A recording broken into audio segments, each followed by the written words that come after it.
Hello everyone. इस section में हम कवर करेंगे जून 2023 के बिहार स्पेसिफिक करंट अफेयर्स।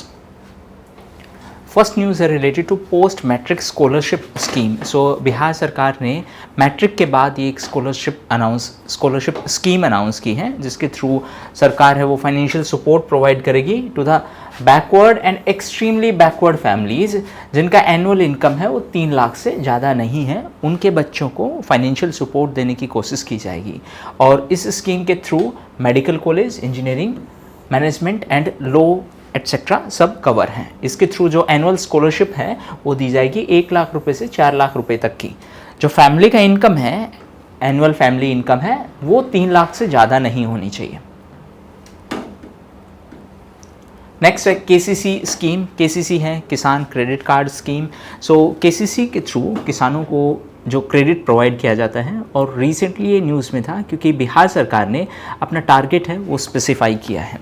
सो अगर बात करें केसीसी टारगेट की, सो बिहार सरकार ने अपना टारगेट है वो डबल कर दिया है और लगभग 5 बिलियन रुपीस का लोन अप्रूव किया गया था। और ये लोन डिस्ट्रीब्यूट किया जाएगा through Bihar state cooperative bank और 38 डिस्ट्रिक्ट में इसको डिस्ट्रीब्यूट किया जाएगा। इसके बेनिफिशरीज हैं पैक्स का मतलब है primary agriculture credit societies, vegetable based federation, fisheries, animal husbandry से रिलेटेड फार्मर्स। पैक्स की अगर हम बात करें सो बिहार में एपीएमसी एक्ट है, एपीएमसी एक्ट उसको 2006 में अबोलिश कर दिया गया था। एपीएमसी क्या है? Agriculture produce market committee. So APMC है वो अनाज मंडी थी ना, अब उसको रिप्लेस करके पैक्स से रिप्लेस कर दिया गया है। 2021-22 की अगर बात करें तो 133 करोड़ 52 लाख रुपए का जो लोन है वो डिस्ट्रीब्यूट किया गया था अंडर केसीसी स्कीम, और ये डिस्ट्रीब्यूट किया गया था अमंग 50,000 फार्मर्स। नेक्स्ट है Divya Prakash. So recently NASA के एक आर्टेमिस प्रोग्राम, जो कि मून के लिए एक प्रोग्राम है, उस आर्टेमिस मून मिशन प्रोग्राम में इनको इंक्लूड किया गया है और ये मुजफ्फरपुर से हैं। नाम है दिव्य प्रकाश।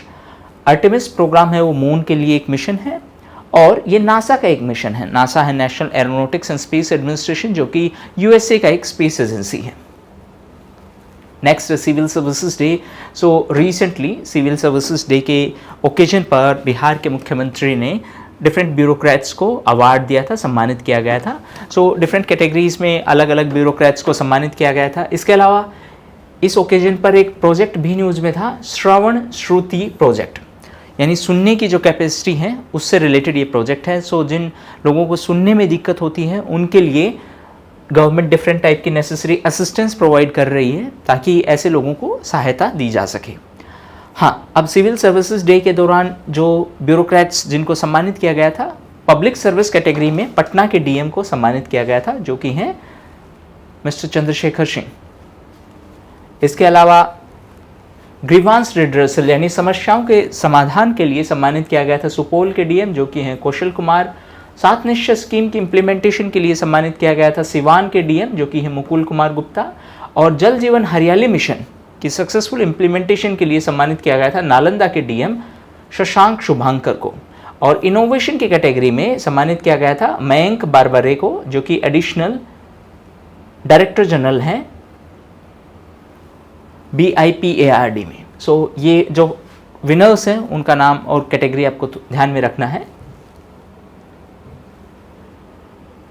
नेक्स्ट न्यूज़ है Darbhanga airport. So recently Darbhanga airport है वो न्यूज़ में था क्योंकि इसको उड़ान स्कीम के थ्रू इसको टॉप कैटेगरी में सेलेक्ट किया गया है। उड़ान स्कीम है उड़े देश का आम नागरिक, यानी कॉमन पर्सन के लिए भी जो एविएशन का रूट है, ट्रांसपोर्टेशन मेथड है, उसको इतना अफोर्डेबल बनाया जाए कि कॉमन पर्सन भी उससे ट्रैवल कर सके। इसी स्कीम के थ्रू डिफरेंट एयरपोर्ट्स बनाए जा रहे हैं नई, और अफोर्डेबल एयरलाइंस चलाई जा रही हैं। और उड़ान का फुल फॉर्म है उड़े देश का आम नागरिक। इसकी नोडल मिनिस्ट्री है ministry of civil aviation. Next है कास्ट सर्वे। सो रिसेंटली ये सर्वे न्यूज़ में था। बिहार सरकार ने कास्ट सर्वे कंडक्ट करवाने के लिए डिसीजन लिया था। बाद में उस डिसीजन को पटना हाई कोर्ट में चैलेंज किया गया, और चैलेंज का ग्राउंड ये था कि इस सर्वे के लिए जो फंड है वो कंटीजेंसी फंड से लिया जा रहा है। सो ये चैलेंज का ग्राउंड था। कंटीजेंसी यानी इमरजेंसी के लिए बनाया गया फंड, तो उससे सर्वे क्यों कंडक्ट करवाया गया, ये पेटिशनर का आर्ग्यूमेंट था। बिहार सरकार का आर्ग्यूमेंट था कि इस सर्वे से हमें बेटर टारगेटिंग पॉसिबल होगी कि हम किन लोगों के लिए क्या स्कीम चलाएं और लोगों के वेलफेयर के लिए और बेहतर कैसे काम करें। सो ये सरकार का आर्ग्यूमेंट था। So recently Patna high court ने इस पर स्टे लगा दिया था इस सर्वे पर, और पेटिशन जो है वो फाइल की थी अखिलेश कुमार ने। उन्होंने कहा कि जो बिहार सरकार है कंटीजेंसी फंड का मिसयूज़ कर रही है, क्योंकि कंटीजेंसी फंड का जो पैसा है वो किसी इमरजेंसी टास्क के लिए होता है और सर्वे कोई इमरजेंसी टास्क नहीं है।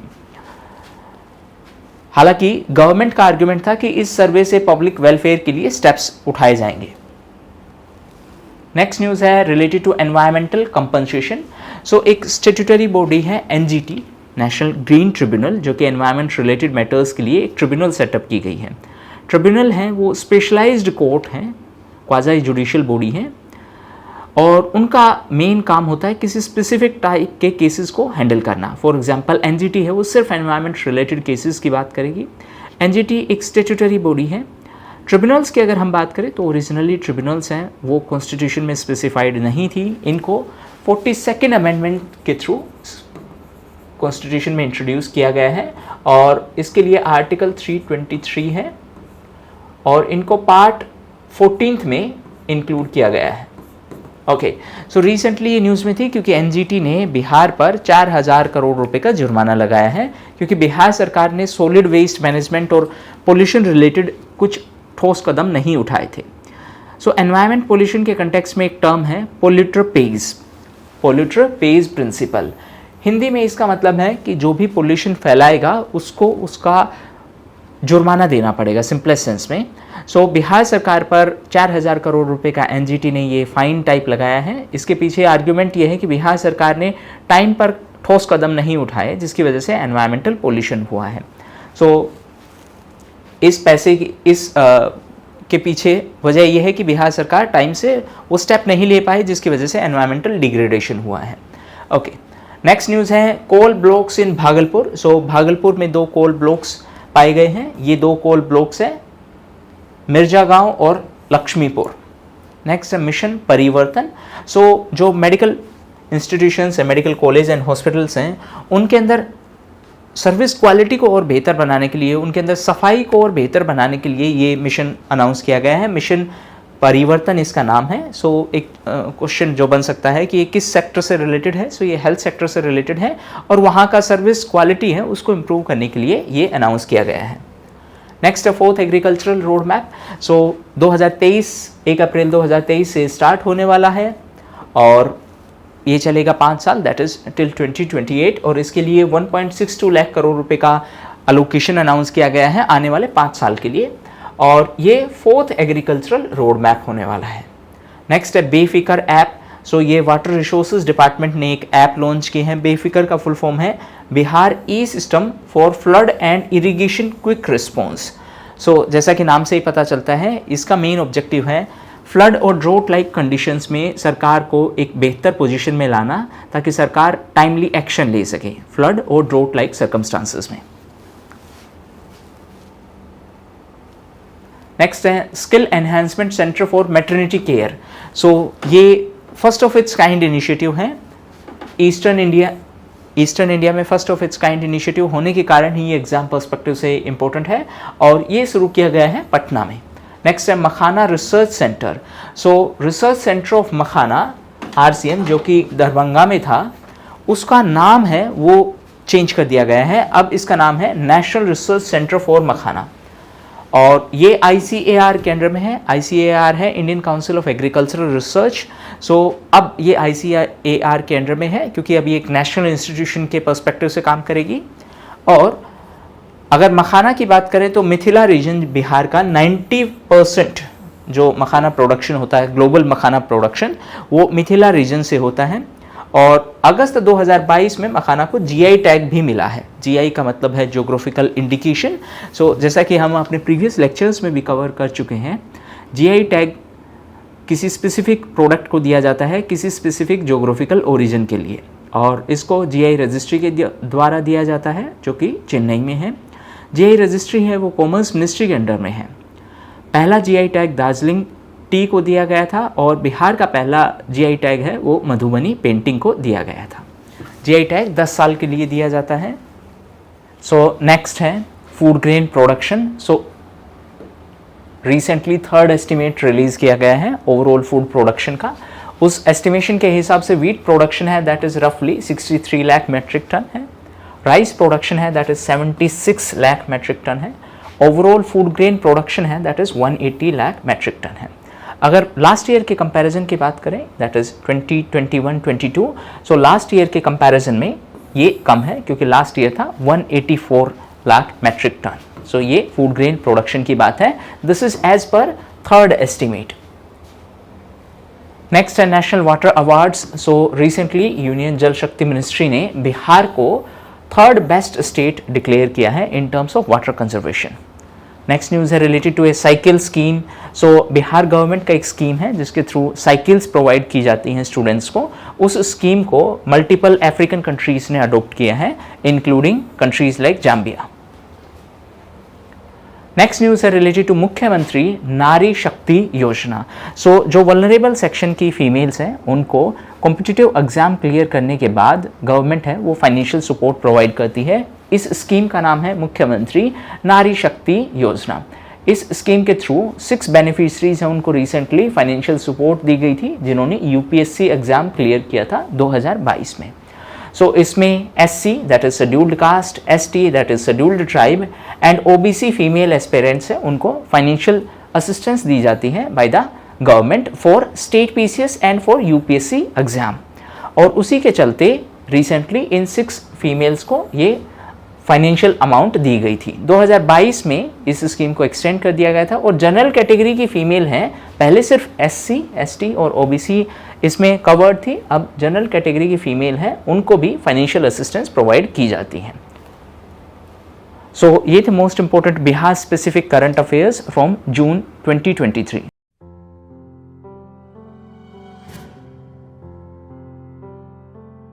Hello everyone. सो इस सेक्शन में हम कवर करेंगे जून 2023 के schemes related initiative.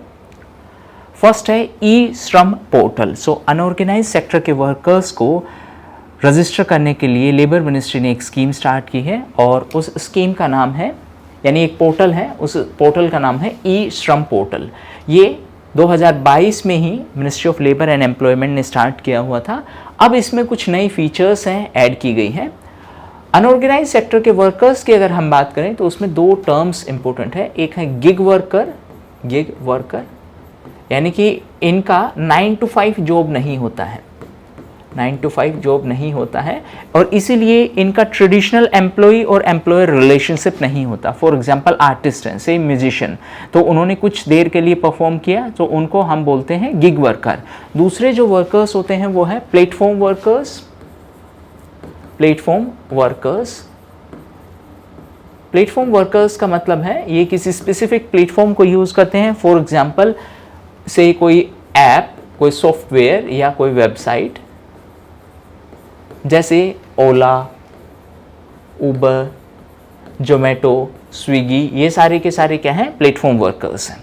Next news है रिलेटेड टू 100 फूड स्ट्रीट। सो सरकार ने 100 फूड स्ट्रीट बनाने के लिए फाइनेंशियल असिस्टेंस की घोषणा की है और ये ministry of health and ministry of housing and urban affairs का एक जॉइंट इनिशिएटिव है जिसका मेन ऑब्जेक्टिव है स्ट्रीट में फूड को प्रमोट करना। 100 ऐसी फूड स्ट्रीट डेवलप की जाएंगी और इसके लिए 1 करोड़ पर फूड स्ट्रीट का जो फाइनेंशियल एलोकेशन है वो प्रोवाइड किया जाएगा। नेक्स्ट न्यूज़ है related to national medical devices policy. So COVID की वजह से इंडिया का मेडिकल डिवाइसेस पर जो डिपेंडेंसी है वो एक्सपोज हुआ और उसी के लिए भारत सरकार ने एक नई पॉलिसी अनाउंस की है। 2023 की पॉलिसी है जिसका मेन ऑब्जेक्टिव है मेडिकल डिवाइसेस को प्रमोट करना, यानी कि उसका डोमेस्टिक मैन्युफैक्चरिंग है, उसका मार्केटिंग है, उसको प्रमोट करना। गोल ये है कि हमें 10 से 12% शेयर है वो अचीव करना है ग्लोबल मार्केट का आने वाले 25 साल में। सो 2 पॉसिबल क्वेश्चंस हैं। ये पॉलिसी है वो कब अनाउंस की गई, दैट वाज इन 2023 और इसके थ्रू डिफरेंट इनिशिएटिव लिए जाएंगे ताकि मेडिकल डिवाइसेस का प्रोडक्शन है उसको हम इंक्रीज कर सकें। अभी 4 मेडिकल डिवाइस पार्क यानी कि वहाँ पर ओवरऑल प्रोडक्शन होना है। सो ये पार्क न्यूज़ में थे, ये हिमाचल प्रदेश में, मध्य प्रदेश में, तमिलनाडु और उत्तर प्रदेश में है। इसके अलावा भारत सरकार ने PLI स्कीम भी अनाउंस की है। PLI का मतलब है प्रोडक्शन लिंक्ड इंसेंटिव, यानी कि गवर्नमेंट ऑफ इंडिया है वो फाइनेंशियल असिस्टेंस प्रोवाइड करेगी प्रोडक्शन के लिए। जितना ज़्यादा प्रोडक्शन होगा उतनी ही ज़्यादा फाइनेंशियल असिस्टेंस दी जाएगी। सो PLI स्कीम का ये ऑब्जेक्टिव है कि प्रोडक्शन को हम बूस्ट करें। नेक्स्ट है महिला सम्मान सेविंग सर्टिफिकेट 2023। सो ये one time small saving plan है और ये गर्ल्स और वुमेन के लिए है। इसमें फिक्स्ड इंटरेस्ट रेट मिलने वाला है, दैट इज 7.5%, और ये 2 साल के लिए मिलने वाला है, यानी कि 2023 अप्रैल 2023 से मार्च 2025 तक। ये स्टेट ओन्ड बैंक्स के थ्रू इम्प्लीमेंट की जाएगी और इसमें मैक्सिमम डिपॉजिट है वो 2 लाख रुपए का अलाउड है। नेक्स्ट न्यूज़ है related to biz amp program. So ये प्रोग्राम स्टार्ट किया है मिनिस्ट्री ऑफ MSME ने। MSME मिनिस्ट्री है micro small and medium enterprises. So इस मिनिस्ट्री का एक फंड है self reliant India fund, SRI fund, जो कि MSME से रिलेटेड है। और इसका मेन ऑब्जेक्टिव है जो MSME नॉर्थ ईस्ट इंडिया में है, नॉर्थ ईस्ट स्टेट्स में है, उनको एम्पावर करना, उनको फाइनेंशियल असिस्टेंस देना ताकि वो अपने बिजनेस को बढ़ा सकें। सो ये प्रोग्राम है, इसको अनाउंस किया गया था दीमापुर, जो कि नागालैंड में है। मेन ऑब्जेक्टिव है MSMEs को सपोर्ट करना। कहाँ के MSME? नॉर्थ ईस्ट के MSMEs को सपोर्ट करना। नेक्स्ट है स्टार्ट स्कीम। सो स्टार्ट का फुल फॉर्म है space science and technology awareness training. So ये एक ट्रेनिंग प्रोग्राम है बाय इसरो। इसरो है इंडियन स्पेस रिसर्च ऑर्गेनाइजेशन, जो कि डिपार्टमेंट ऑफ स्पेस के अंडर में है, और इसरो का हेडक्वार्टर है वो है बेंगलुरु में। नेक्स्ट न्यूज़ है पोषण भी पढ़ाई भी campaign. So as the name suggest, इस जो कैंपेन है इसका मेन फोकस है पोषण यानी न्यूट्रिशन पर भी और एजुकेशन पर भी। ये ministry of women and child development का एक इनिशिएटिव है। एक पोषण अभियान भी है, पोषण अभियान, और पोषण के बारे में अवेयरनेस करने के लिए सितंबर मंथ, हर साल सितंबर मंथ को पोषण माह यानी न्यूट्रिशन मंथ के तौर पर सेलिब्रेट किया जाता है। नेक्स्ट है सक्षम LMIS। सो सक्षम की अगर हम बात करें, ये है stimulating advanced knowledge for sustainable health management. So Saksham LMS है वो हेल्थ मिनिस्ट्री की एक पहल है। LMS का मतलब है लर्निंग मैनेजमेंट इंफॉर्मेशन सिस्टम। सो इसके थ्रू जो हेल्थ प्रोफेशनल्स हैं उनकी कैपेसिटी बिल्डिंग की जाएगी, यानी कि उनको नई स्किल्स सिखाई जाएंगी ताकि बेटर हेल्थ इंफ्रास्ट्रक्चर तैयार किया जा सके और बेहतर हेल्थ सुविधाएं हैं वो प्रोवाइड की जा सके। सो आपको सिर्फ ये याद रखना है, this is related to health professionals capacity building.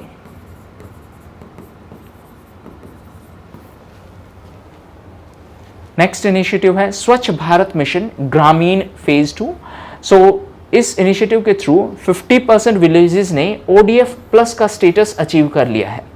ODF plus की अगर हम बात करें, सो ये उन विलेजेस को दिया जाता है जहां पर A ओपन डिफिकेशन फ्री है, वो B वहां पर वाटर मैनेजमेंट का जो सिस्टम है वो अच्छे से है, सॉलिड और लिक्विड वेस्ट मैनेजमेंट है।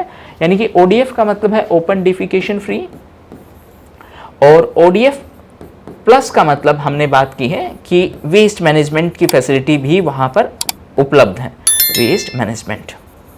सो रिसेंटली 50% ऑफ विलेजेस ने ODF जो स्टेटस है उसको अचीव किया है। इसमें टॉप परफॉर्मेंस की अगर बात करें परसेंटेज वाइज, सो बड़े स्टेट्स में तेलंगाना ने 100% अचीव कर लिया है, कर्नाटक सेकंड पर है और तमिलनाडु थर्ड पोजीशन पर। स्मॉल स्टेट्स की कैटेगरी में गोवा टॉप पोजीशन पर है and it is followed bye Sikkim. जो यूनियन टेरिटरीज हैं उनके मामले में अंडमान एंड निकोबार है वो टॉप पोजीशन पर है and it is followed by Dadra Nagar Haveli and Daman and Diu. Next news है related to PLI scheme. So recently PLI 2.0 announce की गई थी। PLI का मतलब क्या था? Production linked incentive. इंसेंटिव का मतलब फाइनेंशियल सपोर्ट, फाइनेंशियल इंसेंटिव। ये किस चीज़ से रिलेटेड है? रिलेटेड टू प्रोडक्शन, यानी जितना ज़्यादा प्रोडक्शन उतना ज़्यादा इंसेंटिव। सो PLI 2.0 के थ्रू ये सेक्टर्स कवर हैं, जैसे लैपटॉप्स हैं, टैबलेट्स हैं, PC हैं, सर्वर्स हैं। इन सब कंपोनेंट्स के लिए PLI 2.0 अनाउंस की गई है और ये 6 साल के लिए अनाउंस की गई है और फाइनेंशियल अलोकेशन है that is going to be रफली 17,000 करोड़। नेक्स्ट है 75-25 plan. So first thing first, ये हेल्थ मिनिस्ट्री का एक प्लान है जिसका मेन ऑब्जेक्टिव है 75 मिलियन डायबिटिक पॉपुलेशन है उसको केयर के लिए लेकर आना, यानी कि 75 मिलियन जो पॉपुलेशन है, जो डायबिटिक पॉपुलेशन है, उसको केयर प्रोवाइड करना कब तक, 2025 तक। सो आपको ये चीज़ ध्यान में रखनी है, यहाँ पर 75 मिलियन पॉपुलेशन की हम बात कर रहे हैं और 2025 तक करना है हमें उनको कवर। नेक्स्ट है NEP सारथी। NEP है national education policy. So recently UGC यानी यूनिवर्सिटी ग्रांट्स कमीशन ने NEP सारथी प्रोग्राम अनाउंस किया है जिसका मेन ऑब्जेक्टिव है कि स्टूडेंट्स को भी इन्वॉल्व करना NEP की इम्प्लीमेंटेशन में। NEP क्या है, national education policy. So students को भी इन्वॉल्व करके हम NEP को अच्छे तरीके से इम्प्लीमेंट करेंगे, ये इसका ऑब्जेक्टिव है। सो ये थी इंपॉर्टेंट स्कीम्स जो जून 2023 में न्यूज़ में थी। Thank you.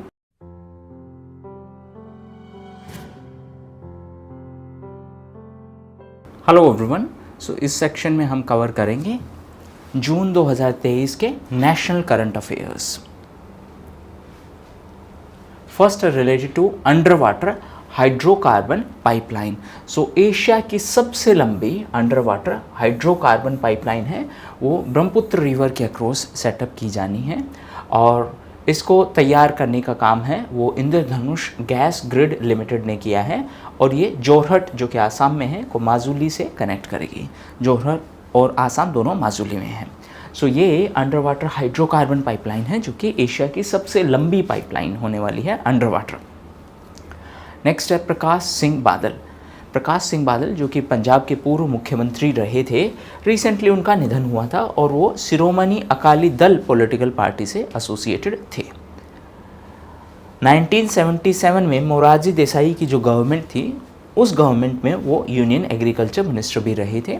इसके अलावा वो पंजाब के पूर्व मुख्यमंत्री थे। नेक्स्ट रेल विकास निगम लिमिटेड। सो रिसेंटली रेल विकास निगम लिमिटेड को नवरत्न कैटेगरी दी गई है। पहले ये मिनी रत्न कैटेगरी थी। सो 3 कैटेगरीज हैं, महारत्न, नवरत्न और मिनी रत्न। मिनी रत्न में भी दो स्पेसिफिक कैटेगरीज हैं, मिनी रत्न 1 और मिनी रत्न 2। सो इसका पहले कैटेगरी था मिनी रत्न और अब इसको कैटेगरी अपग्रेड कर दिया गया है नवरत्न और ये 13th नवरत्न है। एक इंपॉर्टेंट चीज़ यहाँ पर नवरत्न का मतलब 9 नहीं है। दैट मीन्स क्वेश्चन में एक ट्रैप आ सकता है कि केवल 9 नवरत्न कंपनीज हैं। नहीं, ऐसा नहीं है। This one is going to be 13th यानी 13वीं नवरत्न कंपनी है और ये रेलवे मिनिस्ट्री के अंडर में है। नवरत्न कंपनी के लिए क्राइटेरिया की अगर हम बात करें तो मिनिमम इसके पास महारत्न स्टेटस होना चाहिए, यानी कि ये स्टेटस होना चाहिए तभी यहाँ जाएंगे और फिर यहाँ से यहाँ जाने का काम है। ठीक है। उसके अलावा 4 इंडिपेंडेंट बोर्ड डायरेक्टर्स होने चाहिए और जो 100 पैरामीटर्स हैं उस पैरामीटर्स में से एटलीस्ट 60 में उनका परफॉर्मेंस है वो अच्छा होना चाहिए, इसीलिए इनको अपग्रेडेशन दिया गया है। नेक्स्ट न्यूज़ है related to national technology centre for ports, waterways and coast. So ये नेशनल सेंटर है, ये सेटअप किया जाना है और इसको IIT मद्रास में सेटअप किया गया है। Next digital science park. So ये साइंस पार्क है, ये केरल के तिरुवनंतपुरम में सेटअप किया गया है। नेक्स्ट न्यूज़ है related to NaMo medical education and research institution. So medical education में रिसर्च को प्रमोट करने के लिए इस इंस्टीट्यूशन को सेटअप किया गया है और ये सिलवासा में सेटअप किया गया है। Silvassa Dadra and Nagar Haveli union territory का एक पार्ट है। एक और important cheese, Dadra and Nagar Haveli union territory है उसको दमन एंड दीव के साथ मर्ज कर दिया गया है। Now these 2 union territories are merged into 1, यानी कि दोनों को मर्ज करके एक बना दिया गया है। नेक्स्ट न्यूज़ है related to Ludhiana gas leak. So Ludhiana में एक गैस लीक हुआ था। ऑब्वियसली आपसे जगह का नाम नहीं पूछेंगे, लेकिन कौन सी गैस है that is important. So that is H2S यानी कि हाइड्रोजन सल्फाइड। हाइड्रोजन सल्फाइड है वो गैस लीक हुई थी। हाइड्रोजन सल्फाइड को न्यूरोटॉक्सिन भी बोलते हैं। न्यूरो यानी ब्रेन, टॉक्सिन यानी ब्रेन के लिए टॉक्सिन है, पॉइजनस है, हानिकारक है। न्यूरोटॉक्सिन सब्सटेंसेस वो सब्सटेंसेस होते हैं जो ब्रेन को डैमेज करते हैं, यानी ब्रेन के लिए पॉइजनस हैं, जहरीले हैं। नेक्स्ट न्यूज़ है मातानी पछेड़ी टेक्सटाइल आर्ट। सो ये एक टेक्सटाइल आर्ट है गुजरात की। रिसेंटली ये इसलिए न्यूज़ में थी क्योंकि इसको जीआई टैग दिया गया है। जीआई टैग का मतलब है ज्योग्राफिकल इंडिकेशन, जो कि जीआई रजिस्ट्री के द्वारा दिया जाता है। जीआई रजिस्ट्री, जीआई रजिस्ट्री के द्वारा, जो कि चेन्नई में है। एक और इंपॉर्टेंट चीज, जीआई टैग है that is given for 10 years. हाँ, सो ये गुजरात के एक टेक्सटाइल आर्ट है जिसको रिसेंटली जीआई टैग दिया गया है, और इसके थ्रू हैंड पेंटेड और ब्लॉक प्रिंटेड है। वो कॉटन पर एक प्रिंट बनाया जाता है, तैयार किया जाता है डिज़ाइन, और इसी टेक्सटाइल आर्ट यानी कपड़े के आर्ट को रिसेंटली जीआई टैग दिया गया है। नेक्स्ट न्यूज़ है net zero innovation virtual centre. Virtual यानी कि एक ऑनलाइन सेंटर, डिजिटल सेंटर हमने सेटअप किया है, और ये net zero innovation virtual centre है। ये इंडिया और यूके की एक पहल है। वर्चुअल सेंटर का मतलब डिजिटल सेंटर, नेट जीरो का मतलब यहाँ पर कार्बन एमिशन की बात हम कर रहे हैं कि हमारा नेट जीरो है, जो हमारा कार्बन एमिशन है वो नेट जीरो होना चाहिए। नेट जीरो का मतलब है कि ओवरऑल जितना भी एमिशन होगा उसको हम कैप्चर कर लेंगे। इंडिया का नेट जीरो का टारगेट है 2070। नेक्स्ट है joint development of nuclear power plant. So recently NTPC यानी national thermal power corporation and NPCIL, NPCIL क्या है, nuclear power corporation of India limited, इन दोनों के बीच एक एग्रीमेंट साइन किया गया है, और ये दोनों मिलकर कुछ पावर प्लांट्स हैं यानी कि न्यूक्लियर पावर प्लांट्स हैं उनको डेवलप करेंगे, और इस जॉइंट वेंचर को नाम दिया गया है अश्विनी। सो एग्जाम में क्वेश्चन आ सकता है अश्विनी क्या है। सो ये एक जॉइंट वेंचर है। जॉइंट वेंचर का मतलब दो कंपनीज ने मिलकर साथ काम करने के लिए एक वेंचर बनाया है, और यहाँ पर दो कंपनीज कौन कौन सी हैं, ये हैं एनटीपीसी और एनपीसीआईएल, और इस जॉइंट वेंचर का नाम है अश्विनी। और ये जॉइंट वेंचर है, ये इनिशियली 2 न्यूक्लियर पावर प्लांट्स के ऊपर काम करने वाला है। फर्स्ट है चुटका जो कि मध्य प्रदेश में है, और सेकंड है बांसवाड़ा जो कि राजस्थान में है। इन दोनों एटॉमिक पावर प्लांट्स के ऊपर ये दोनों काम करने वाले हैं। नेक्स्ट न्यूज़ है शिल्पा शैलेश वर्सेस वरुण श्रीनिवासन केस। सो रिसेंटली ये केस न्यूज़ में था, और इसी केस के दौरान सुप्रीम कोर्ट ने जजमेंट दिया है कि अंडर आर्टिकल 142 सुप्रीम कोर्ट है वो डायरेक्टली डिवोर्स भी ग्रांट कर सकता है डायरेक्टली। सो आर्टिकल 142 पॉलिटी में आपने ओबियसली पढ़ा ही होगा। इसके थ्रू सुप्रीम कोर्ट है वो कंप्लीट जस्टिस के लिए कुछ भी स्टेप्स है वो अनाउंस कर सकता है। नेक्स्ट है 100th मन की बात प्रोग्राम।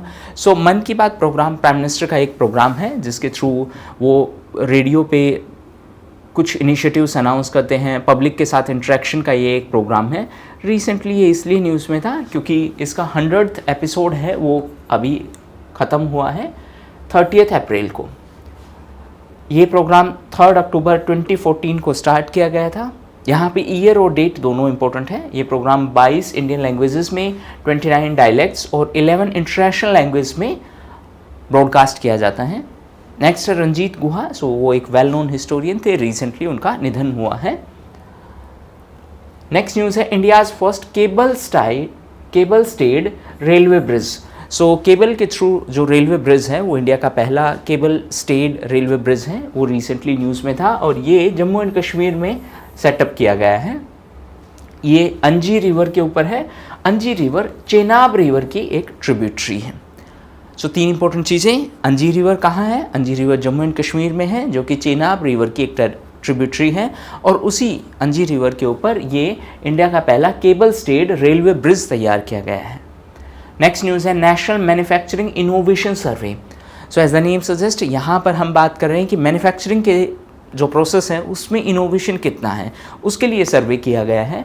और इस सर्वे को DST यानी department of science and technology जो कि ministry of science and technology के अंडर में है, और UNIDO ने कंडक्ट करवाया है। UNIDO है united nation industrial development organisation. और इस सर्वे के हिसाब से जो मोस्ट इनोवेटिव स्टेट्स हैं वो हैं कर्नाटक, तेलंगाना, तमिलनाडु, महाराष्ट्र एंड हरियाणा। जो लीस्ट इनोवेटिव स्टेट्स हैं वो मोस्टली नॉर्थ ईस्ट स्टेट्स हैं, और उनमें से भी आसाम है वो इसका पार्ट नहीं है, यानी कि आसाम में फिर भी इनोवेशन अच्छी खासी है, लेकिन बाकी के नॉर्थ ईस्ट स्टेट्स हैं उनका परफॉर्मेंस काफ़ी बेकार रहा है। और उसके बाद बिहार का नंबर है, यानी कि इनोवेशन के मामले में हम काफ़ी पिछड़े हुए हैं। नेक्स्ट न्यूज़ है related to under sea tunnel. So India की पहली अंडर सी टनल है वो मुंबई में स्टार्ट होने वाली है। एक इम्पॉर्टेंट चीज़ जहाँ पर भी इंडियाज़ फर्स्ट जो पॉइंट आएगा वो एग्जाम पर्सपेक्टिव से इम्पोर्टेंट है, क्योंकि ये first of its kind initiative है, तो पूछा जा सकता है। नेक्स्ट है साइक्लोन मोखा। सो ये बे ऑफ बंगाल में फॉर्म हुआ था, अगर बात करें इंडिया की, सो ये बे ऑफ बंगाल है और ये अरबियन सी है। सो साइक्लोन मोखा है वो यहाँ पर शुरू हुआ था और इसका नाम साइक्लोन का वो यमन ने दिया है, यमन ने। नेक्स्ट है international multi modal logistic park. ये भी इम्पोर्टेंट है क्योंकि ये इंडिया का पहला इंटरनेशनल मल्टी मॉडल पार्क है, लॉजिस्टिक पार्क है। लॉजिस्टिक यानी कि ट्रांसपोर्टेशन, और लॉजिस्टिक कॉस्ट को, ट्रांसपोर्टेशन की कॉस्ट को कम करने के लिए सरकार ने एक पॉलिसी भी अनाउंस की है जिसका नाम है नेशनल लॉजिस्टिक पॉलिसी। उस पॉलिसी के हिसाब से हमारा लॉजिस्टिक परफॉर्मेंस इंडेक्स में जो रैंक है 2030 तक वो रैंक टॉप 25 में होना चाहिए। लॉजिस्टिक परफॉर्मेंस इंडेक्स में LPI में 2030 तक टॉप 25 में होना चाहिए, टॉप 25। ये लॉजिस्टिक परफॉर्मेंस इंडेक्स है, इसको वर्ल्ड बैंक रिलीज़ करता है, वर्ल्ड बैंक रिलीज़ करता है। 2023 में इस इंडेक्स के हिसाब से इंडिया का जो पोजीशन है दैट इज़ 38। हमारा टारगेट क्या है, इस 38 को 25 से नीचे लेकर आना। कब तक लेकर आना है, 2030 तक। ये इंपॉर्टेंट है। हाँ, अब कमिंग बैक टू इंडिया का पहला national multi modal logistic park, so ये जोगी घोपा में है जो कि आसाम में है।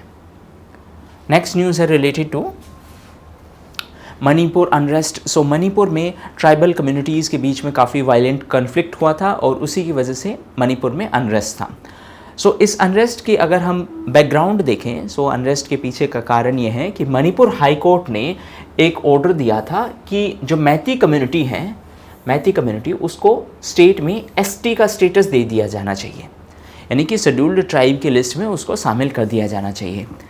इसका विरोध बाकी ट्राइबल कम्युनिटीज़ ने किया और उनके विरोध करने के पीछे कारण ये है कि मैती कम्युनिटी ऑलरेडी काफ़ी डोमिनेंट कम्युनिटी है स्टेट में, बीट पॉलिटिक्स या किसी भी स्फीयर में उनका अच्छा खासा डोमिनेंस है। सो इसीलिए अगर उनको ST कम्युनिटी की लिस्ट में भी शामिल किया गया तो उनको और ज़्यादा बेनिफिट मिलेंगे, जबकि वो ऑलरेडी एडवांस्ड यानी कि एडवांटेजियस पोजीशन पर हैं।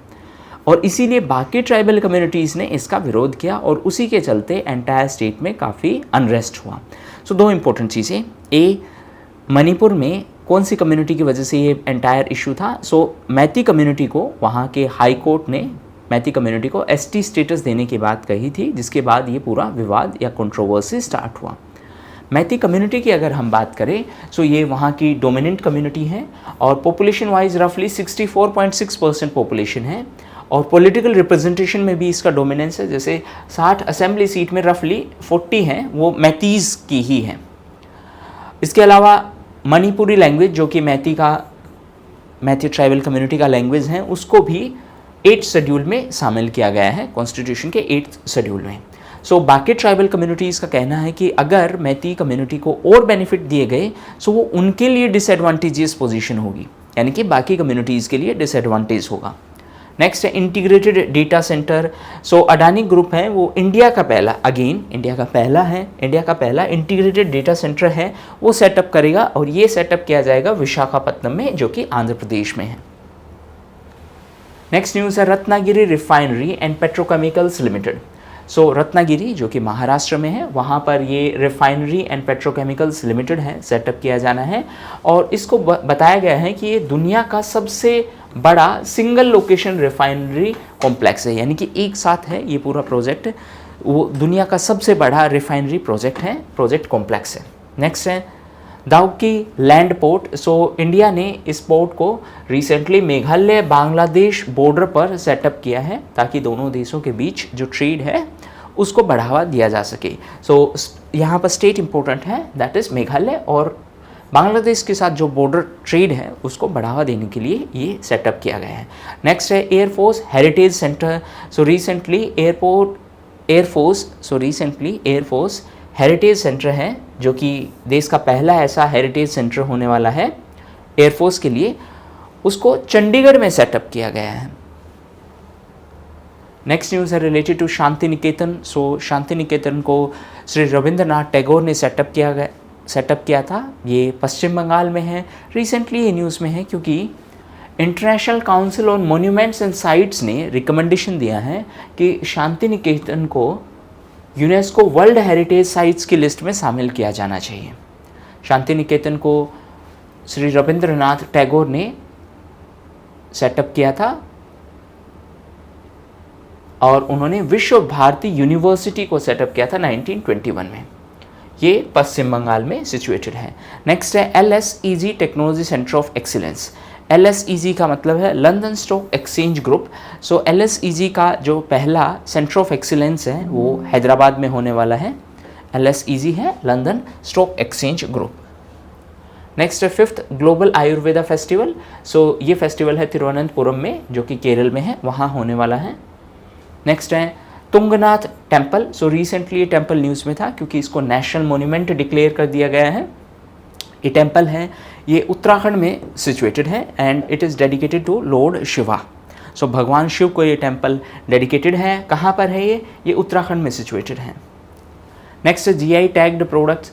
सो रिसेंटली उत्तर प्रदेश के 3 प्रोडक्ट को GI टैग का स्टेटस दिया गया। ये 3 प्रोडक्ट हैं मैनपुरी तरकशी, जो कि उत्तर प्रदेश के ये तीनों प्रोडक्ट हैं। नेक्स्ट है महोबा गोरा स्टोन क्राफ्ट एंड संबल होन क्राफ्ट। अगर हम GI टैग्स की बात करें तो सबसे ज़्यादा GI टैग हैं वो तमिलनाडु के प्रोडक्ट्स को मिले हुए हैं, फिर उत्तर प्रदेश एंड फिर कर्नाटक। GI टैग है वो 10 साल के लिए दिए जाते हैं। नेक्स्ट न्यूज़ है EU कार्बन टैक्स। EU यानी यूरोपियन यूनियन। सो यूरोपियन यूनियन ने बाकी कंट्रीज़ के प्रोडक्ट पर कार्बन टैक्स लगाने का निर्णय लिया है कि अगर कोई प्रोडक्ट उन्होंने इंपोर्ट करवाया है और जिस कंट्री से उन्होंने इंपोर्ट करवाया है उसमें अगर उस प्रोडक्ट की वजह से कार्बन एमिशन हुआ तो EU उस पर कार्बन टैक्स लगाएगी। लेट्स से EU ने इंडिया से कोई एक बैग मंगवाया है, एक फॉर एग्जांपल, उस बैग की वजह से इंडिया में अगर कार्बन एमिशन हुआ है तो EU उस पर टैक्स लगाएगी। कारण क्या है? EU का लॉजिक है कि सेम बैग अगर यूरोपियन यूनियन में प्रोड्यूस किया जाना होता तो वहाँ का प्रोडक्शन कॉस्ट ज़्यादा होता, क्योंकि कार्बन एमिशन के लिए रूल्स हैं वो काफ़ी स्ट्रिक्ट हैं। सो इसीलिए एक कंपटीशन बनाए रखने के लिए ये डिसीजन लिया गया है। कंपटीशन किसके बीच में? यूरोपियन यूनियन में मैन्युफैक्चर्ड बैग यहाँ पर एक एग्जांपल है, यूरोपियन यूनियन में मैन्युफैक्चर्ड प्रोडक्ट और बाकी अदर कंट्रीज़ में मैन्युफैक्चर्ड प्रोडक्ट। इंडिया ऑब्वियसली इस टाइप के डिसीजन का विरोध कर रहा है। इंडिया का कहना है कि ये डिस्क्रिमिनेटरी है और इसका मेन ऑब्जेक्टिव बस एक ट्रेड बैरियर सेटअप करना है, यानी ट्रेड में अवरोध सेटअप करना है। सो ये एंटायर इशू है। यूरोपियन यूनियन ने 20% से 35% तक का टैक्सेशन या टैरिफ इम्पोज करने की घोषणा की है on high carbon goods from India. High carbon goods का मतलब है इन गुड्स को जब इंडिया में बनाया गया तो वहाँ पर कार्बन एमिशन काफ़ी हुआ है। और इसी के कंटेक्स्ट में यूरोपियन यूनियन का कार्बन बॉर्डर एडजस्टमेंट मैकेनिज्म, ये इंपॉर्टेंट क्वेश्चन है जो पूछा जा सकता है। कार्बन बॉर्डर एडजस्टमेंट मैकेनिज्म है वो कहाँ से एसोसिएटेड है? सो ये एसोसिएटेड है यूरोपियन यूनियन से और जैसा कि नाम से सजेस्टेड है ये कार्बन एमिशन से रिलेटेड है। सो इसका मेन ऑब्जेक्टिव है कि नई नई टेक्नोलॉजीज़ को प्रमोट करना ताकि कार्बन एमिशन को कम किया जा सके, और जो कंट्रीज़ कार्बन एमिशन को कम नहीं करती हैं उनके ऊपर टैक्सेशन लगाया जाए। यूरोपियन यूनियन का जो नेट जीरो का टारगेट है दैट इज़ 2050 एंड इंडिया का नेट जीरो का टारगेट है 2070। नेक्स्ट न्यूज़ है इंटरनेशनल म्यूजियम एक्सपो। सो ये नई दिल्ली में सेटअप होनी है और इसका मैस्कोट है वो डांसिंग गर्ल है जो कि वुड की बनी हुई है as per चन्नापट्टनम art style. Next है अर्जुन राम मेघवाल। सो रिसेंटली वो नए मिनिस्टर बने हैं, minister of law and justice. उनसे पहले जो मिनिस्टर थे वो थे किरण रिजिजू, नाउ वो मिनिस्टर ऑफ अर्थ साइंसेस बन चुके हैं। नेक्स्ट है सुप्रीम कोर्ट जजेस अपॉइंटमेंट। सो रिसेंटली कुछ नए जजेस अपॉइंट किए गए हैं, justice Prashant Kumar Mishra and advocate KV Viswanathan. ये दोनों अब सुप्रीम कोर्ट के नए जज बने हैं और अब सुप्रीम कोर्ट में टोटल 34 जजेस बने हैं जो कि फुल स्ट्रेंथ हैं सुप्रीम कोर्ट की। सो अब फुल स्ट्रेंथ के हिसाब से ऑल पोस्ट है वो फुल है, यानी कि कोई वैकेंसी नहीं है। नेक्स्ट 2000 रुपये का नोट है वो विड्रॉ कर लिया गया है। विड्रॉ का मतलब आरबीआई ने अनाउंस किया है कि आप 2000 रुपये का नोट है वो बैंक में डिपॉजिट करवाइए, बदले में आपको छोटे डिनोमिनेशन के नोट हैं वो दिए जाएंगे।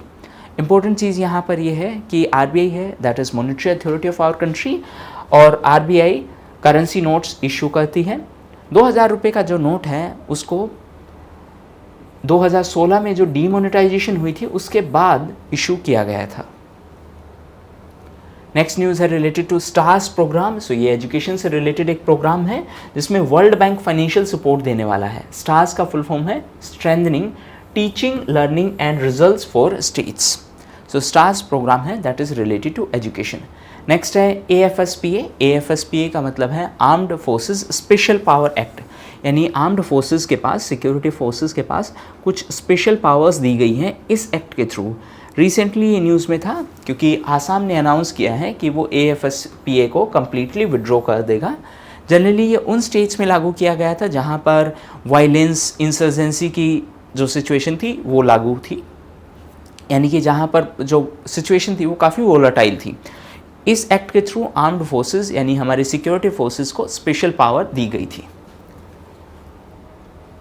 नेक्स्ट न्यूज़ है रिलेटेड टू संगोल। सो संगोल को पार्लियामेंट की बिल्डिंग में सेटअप किया गया था। ये संगोल है। Actually it is a symbol, जिस सिंबल को यूजुअली पावर ट्रांसफ़र के टाइम पर दिया जाता है।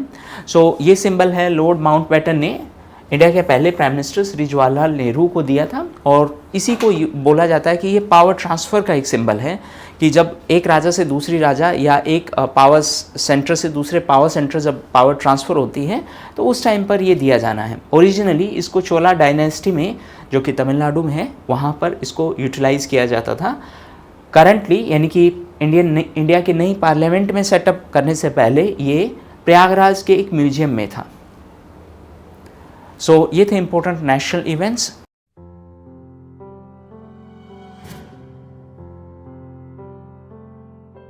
इस सेक्शन में हम कवर करेंगे जून 2023 के इंटरनेशनल करंट अफेयर्स। फर्स्ट है रिलेटेड टू ओलिवर डोडेन। सो वो यूके के नए डेप्यूटी प्राइम मिनिस्टर बने। ऋषि सुनाक हैं वो यूके के प्राइम मिनिस्टर हैं। एक्चुअली पुराने डेप्यूटी प्राइम मिनिस्टर ने रिसेंटली रिज़ाइन किया था और पुराने वाले का नाम था डोमिनिक राब। नेक्स्ट है gold packed digital currency. Gold packed का मतलब है गोल्ड के साथ एसोसिएटेड। सो डिजिटल करेंसी का वैल्यू को गोल्ड के साथ एसोसिएट यानी कि लिंक कर दिया गया है, और रिसेंटली ये काम किया है जिम्बाब्वे ने। नेक्स्ट है market in crypto act MICA। ये इंपॉर्टेंट डेवलपमेंट है। सो ये क्रिप्टो करेंसी से रिलेटेड रेगुलेशन का एक एस्पेक्ट है जिसको यूरोपियन यूनियन ने अनाउंस किया है। It is very important. हाँ, सो ये दुनिया का पहला कॉम्प्रिहेंसिव पैकेज है to regulate crypto currency industry, और उसी के कंटेक्स्ट में ये टर्म है, ये इम्पोर्टेंट है, और इसको रिसेंटली यूरोपियन पार्लियामेंट ने अप्रूव किया है। नेक्स्ट है ब्लू होल। ब्लू यानी कि वाटर के कंटेक्स्ट में है, सो पानी के नीचे होल की यहाँ पर बात है, और रिसेंटली दुनिया का सेकंड डीपेस्ट ब्लू होल है वो मैक्सिको में पाया गया है। जो डीपेस्ट ब्लू होल है वो है साउथ चाइना सी में। ब्लू होल का मतलब है under water sink hole. Sink hole का मतलब काफ़ी डीप खड्डा है एक। नेक्स्ट है वॉशिंगटन डिक्लेरेशन। सो ये USA और साउथ कोरिया ने अनाउंस की है, जिसके थ्रू USA है वो साउथ कोरिया को न्यूक्लियर अम्ब्रेला प्रोवाइड करेगा। न्यूक्लियर अम्ब्रेला का मतलब है न्यूक्लियर प्रोटेक्शन प्रोवाइड करेगा। एक्चुअली साउथ कोरिया के पास खुद के न्यूक्लियर वेपन्स नहीं हैं, लेकिन इसको नॉर्थ कोरिया से थ्रेट है, सो इस मामले में USA उसकी सपोर्ट करेगा।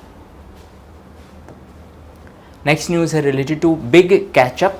सो कोविड है और कोविड की वजह से वेरियस वैक्सीनेशन प्रोग्राम हैं वो रुक गए थे, तो ये जो बिग कैचअप प्रोग्राम है इसका मेन ऑब्जेक्टिव है कि जो इम्यूनाइजेशन प्रोग्रेस है उसको रीस्टोर करना, यानी कि उसको वापस से स्पीड अप करना, और इसके लिए 20 कंट्रीज़ में अलग अलग पहल शुरू की जाएंगी और इंडिया भी उनमें से एक है। वैक्सीनेशन की या इम्यूनाइजेशन की बात करें तो हमारे यहाँ पर एक मिशन इंद्रधनुष है, वो भी लॉन्च किया गया था for vaccination.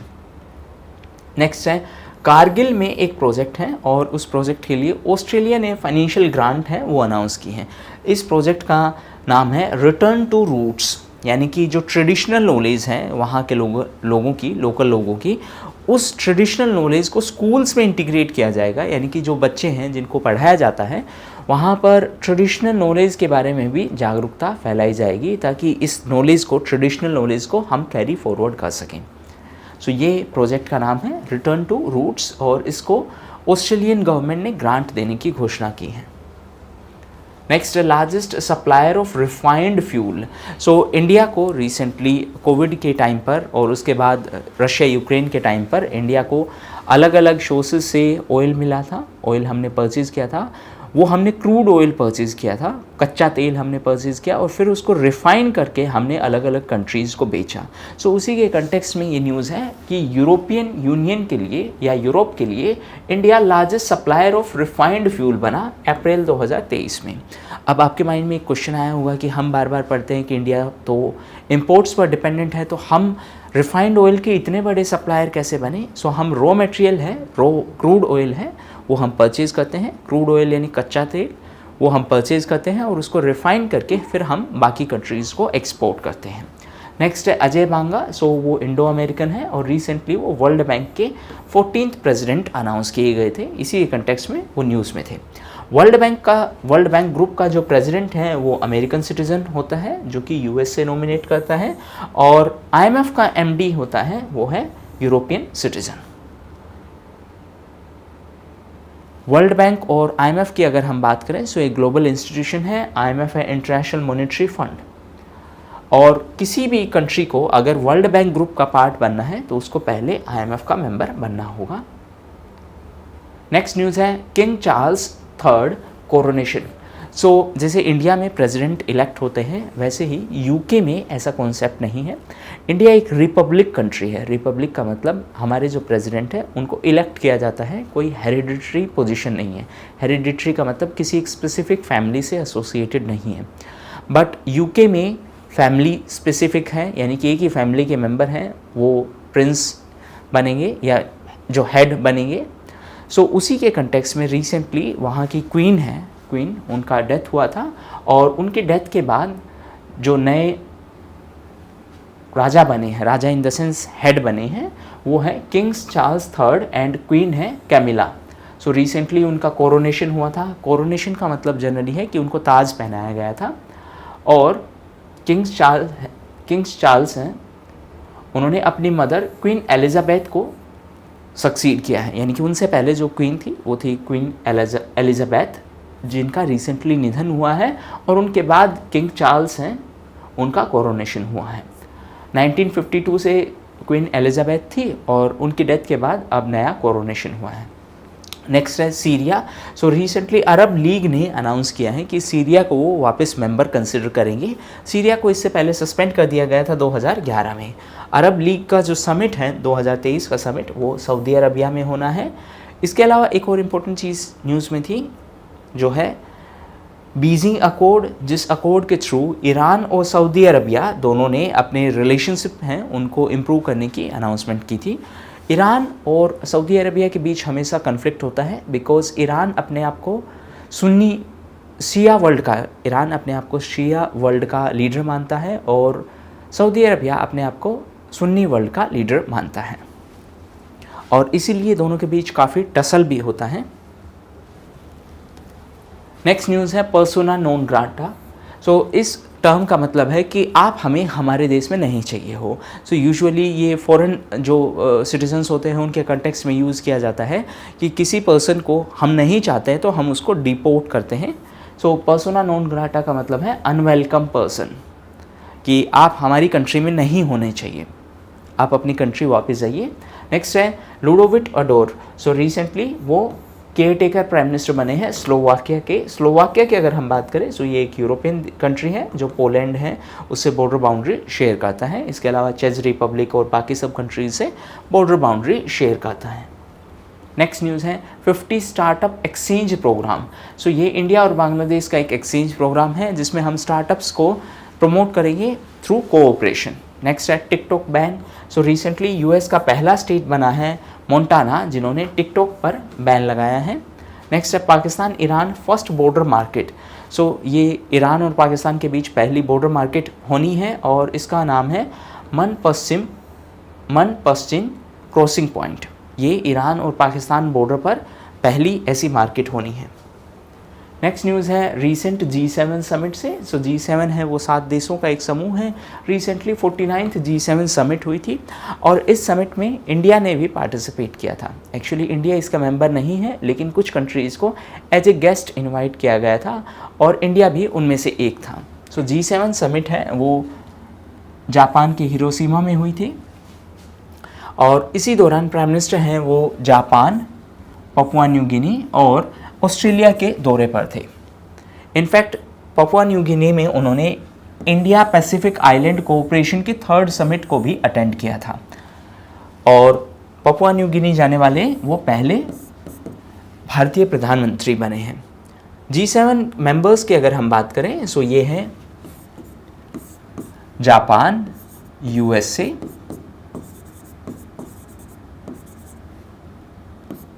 Italy, Canada, UK, Germany, France. So China, India G7 के सब मेंबर नहीं हैं। इनफैक्ट पहले ये G8 हुआ करता था, बाद में रशिया को सस्पेंड कर दिया गया। नेक्स्ट है स्पेशल टूरिज्म ईयर। सो नेपाल ने 2025 को एक स्पेशल टूरिज्म ईयर डिक्लेयर किया है। नेक्स्ट न्यूज़ है related to international pathogen surveillance network. So pathogens को सर्वेलेंस यानी कि मॉनिटर करने के लिए एक नेटवर्क हमने बनाया है और ये नेटवर्क बनाया है WHO ने, that is world health organisation. Recently WHO ने 75 ईयर्स भी कंप्लीट किए हैं। नेक्स्ट रेलवे डिप्लोमेसी, यानी कि इंडिया ने बांग्लादेश को कुछ रेलवे रिलेटेड इक्विपमेंट्स प्रोवाइड किए हैं और उसी को हमने रेलवे डिप्लोमेसी का नाम दिया है। सो इंडिया ने 20 ब्रॉड गेज लोकोमोटिव्स हैं यानी कि इंजन्स हैं वो बांग्लादेश को दिए हैं ताकि दोनों देशों के बीच जो रिलेशनशिप है वो स्ट्रेंथन हो और इसी चीज़ को रेलवे डिप्लोमेसी का नाम दिया गया है। सो ये थे important international current affairs. Thank you.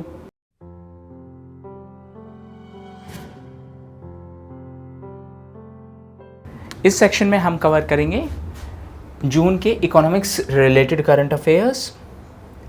First है biodiesel project in Ayodhya. So Ayodhya UP में एक बायोडीजल प्रोजेक्ट है वो सेटअप किया जाना है और इसको बेल्जियम की एक कंपनी वीटो ने सेटअप करना है और इसका मेन ऑब्जेक्टिव जैसा कि नाम से पता चल रहा है बायोडीजल जनरेट करना है from waste in Ayodhya. So Ayodhya में जो वेस्ट है, जो भी वेस्ट जनरेट होता है उससे बायोडीजल जनरेट करना इसका ऑब्जेक्टिव है।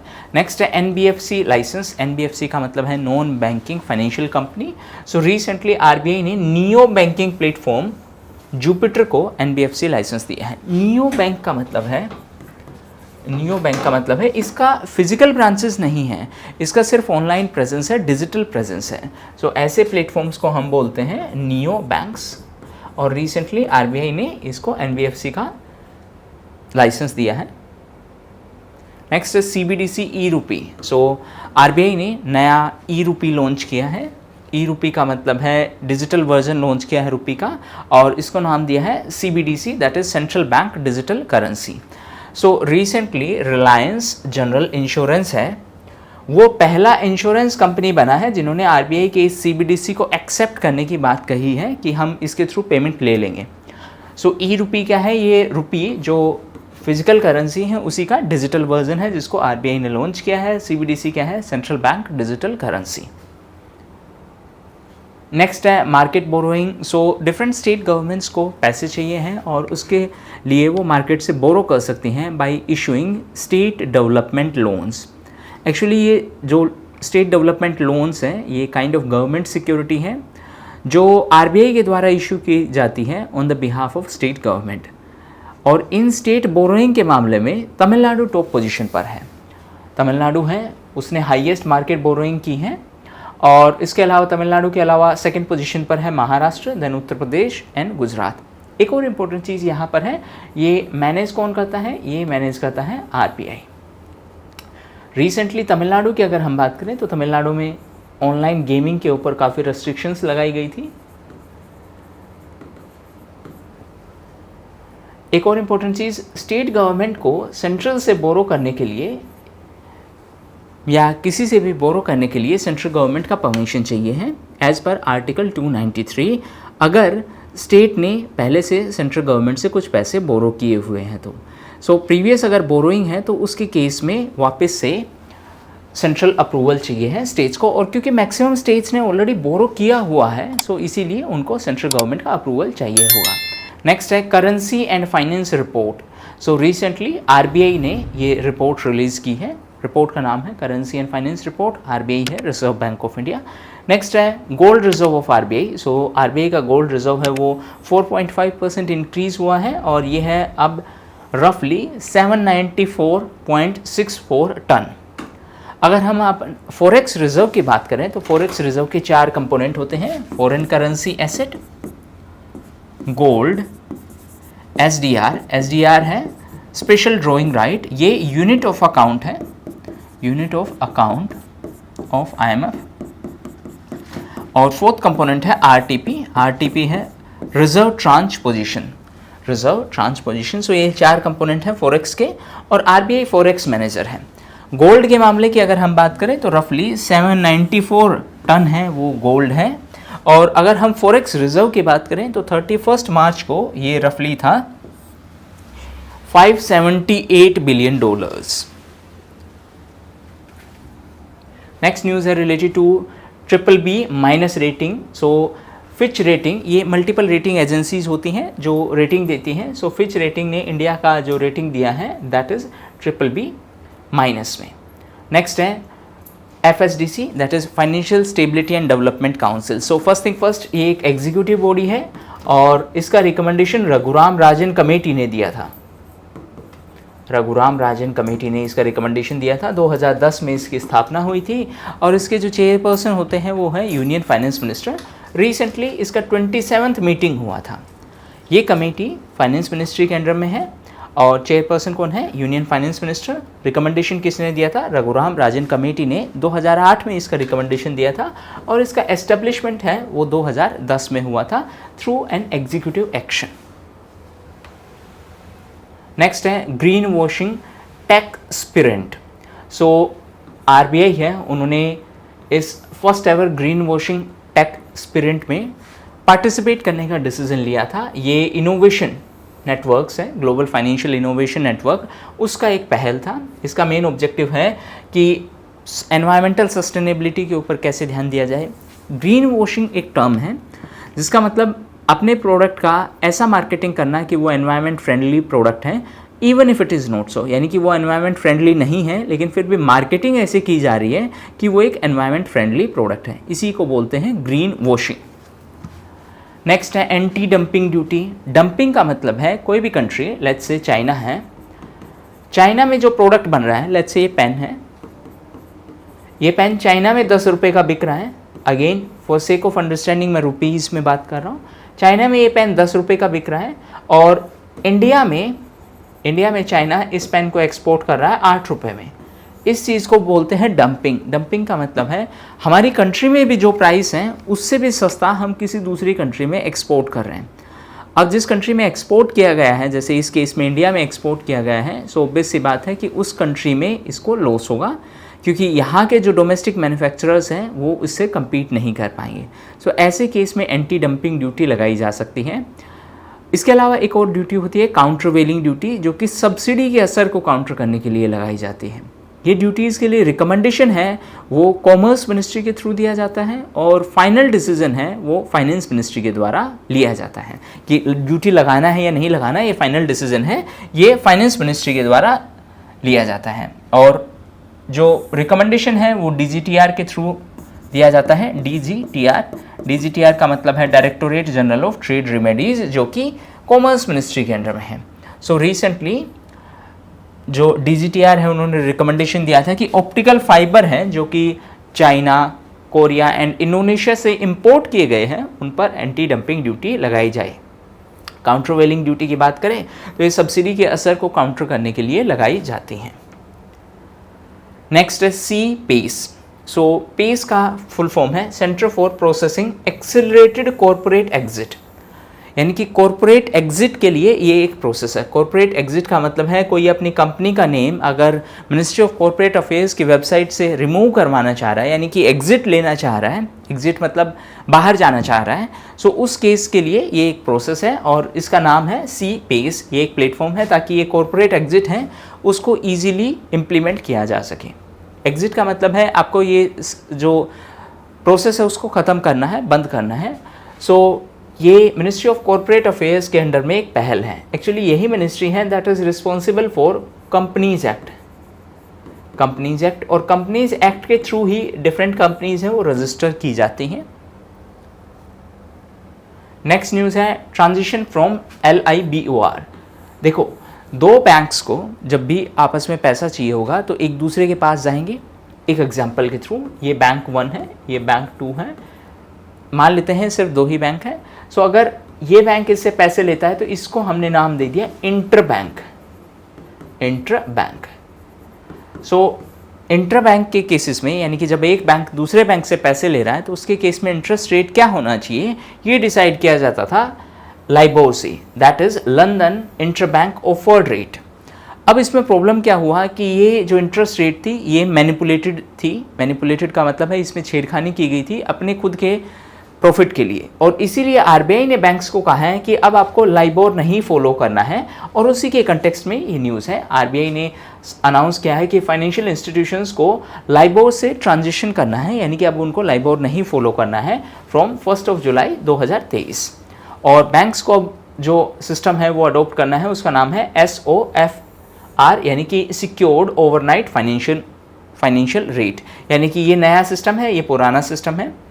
लाइबोर के साथ प्रॉब्लम ये थी कि it was subject to manipulation के कारण है जब भी लोन लेना होता तो उसमें इंटरेस्ट रेट है वो अलग मिलती थी, और इसीलिए लाइबोर को अब डिसकंटिन्यू करने की, discontinue in the sense RBI ने कहा है कि अब आपको लाइबोर नहीं फॉलो करना है।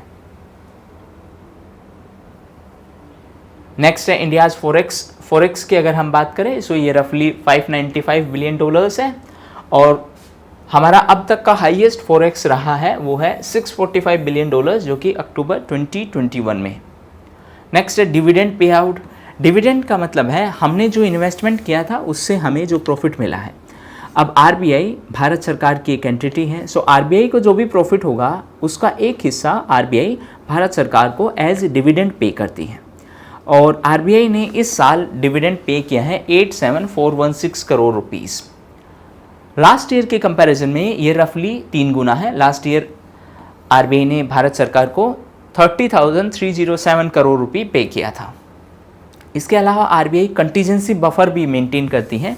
कंटीजेंसी बफर का मतलब है कुछ इमरजेंसी सिचुएशन के टाइम पर RBI फाइनेंशियल रिसोर्सेज यूज़ कर सके, इसीलिए वो एक्स्ट्रा रिसोर्सेज रखती है।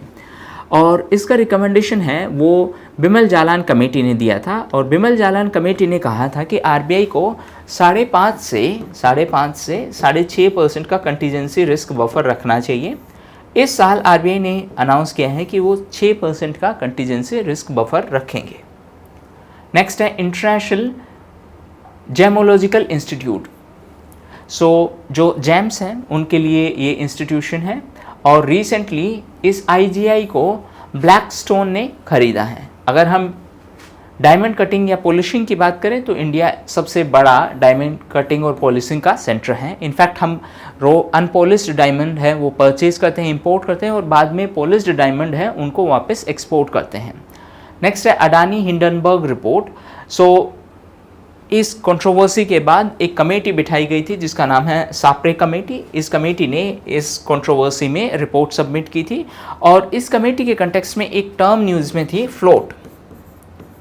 फ्लोट का मतलब है कि कितना % शेयर है वो पब्लिक के पास अवेलेबल है। लेट्स से कोई कंपनी है जिन्होंने अपना शेयर है वो मार्केट में लॉन्च किया है।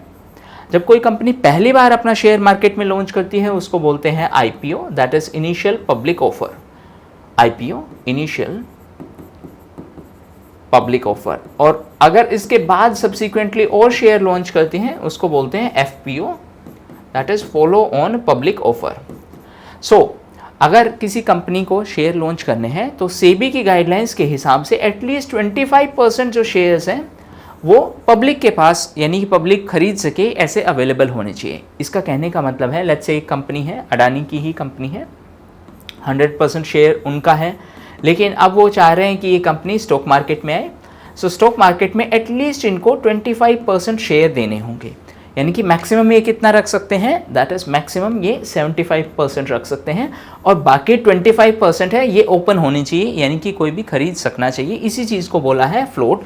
और इस कंट्रोवर्सी के बाद अडानी ग्रुप पर यही एलिगेशन है कि उन्होंने फ्लोट 25% मेंटेन नहीं किया, और जिसी की वजह से जो स्टॉक्स का वैल्यू है वो काफ़ी हाई हुआ है, क्योंकि बहुत ज़्यादा परसेंट स्टॉक्स हैं वो मार्केट में अवेलेबल नहीं हैं। सो ये था इस इशू का एंटायर क्रक्स, एंड ये थे economics related current affairs.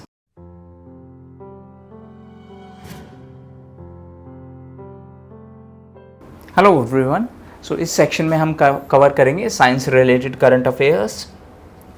First है heavy lift logistic drone. Heavy lift logistic drone, इसका मतलब है ये ड्रोन है, ये भारी सामान भी उठा सकता है, और इस ड्रोन का नाम है RM001। सो इसको ओडिशा ने लॉन्च किया है, और ये 50 किलो या उससे ज़्यादा का लोड है वो भी उठा सकता है, और अप टू 10 किलोमीटर तक लेके जा सकता है। इसको बनाया है एक स्टार्टअप कंपनी ने, बोनवी एरो। नेक्स्ट है जियोफ्री हिंटन। सो जियोफ्री हिंटन को आर्टिफिशियल इंटेलिजेंस का गॉडफादर बोला जाता है। रिसेंटली वो न्यूज़ में थे क्योंकि उन्होंने गूगल से रिज़ाइन कर दिया है, और गूगल में आर्टिफिशियल इंटेलिजेंस प्रोजेक्ट को वो लीड कर रहे थे, और उसी के कंटेक्स्ट में उनका नाम था। एक और इम्पोर्टेंट चीज़, गूगल का पेरेंट कंपनी है वो है अल्फ़ाबेट। नेक्स्ट न्यूज़ है related to digital transformation helpline. So ये हेल्पलाइन लॉन्च की है माइक्रोसॉफ्ट ने, ताकि छोटे छोटे बिजनेस हैं उनको अगर डिजिटल ट्रांसफॉर्मेशन यानी कि डिजिटली शिफ्ट होने में अगर कोई भी प्रॉब्लम हो तो माइक्रोसॉफ्ट उनको टेक्निकल असिस्टेंस प्रोवाइड कर सके। सो ये एसएमई बिजनेसेस के लिए है, ताकि अगर उनको टेक्नोलॉजी अडोप्ट करने में कोई भी प्रॉब्लम हो तो माइक्रोसॉफ्ट उनको हेल्प कर सके। नेक्स्ट है लीगो। लीगो का मतलब है laser interferometer gravitational wave observatory. So ये ऑब्जर्वेटरी है, ये महाराष्ट्र के हिंगोली में होने वाली है। This is very important. इससे पहले ये जो ऑब्जर्वेटरी है ये सिर्फ यूएसए में थी, अब ये पहला ऐसा ऑब्जर्वेटरी होगा जो इंडिया में होगा, और इसका मेन ऑब्जेक्टिव है ग्रेविटेशनल वेव्स को स्टडी करना। नेक्स्ट है ONDC। ONDC का मतलब है open network for digital commerce. So नाम से ही पता चल रहा है डिजिटल कॉमर्स यानी ई कॉमर्स को प्रमोट करने के लिए ये एक इनिशिएटिव है, और इसको सपोर्ट किया है DPIIT ने। DPIIT है department for promotion of industry and internal trade, जो कि कॉमर्स मिनिस्ट्री के अंडर में है। सो ये थे most important current affairs.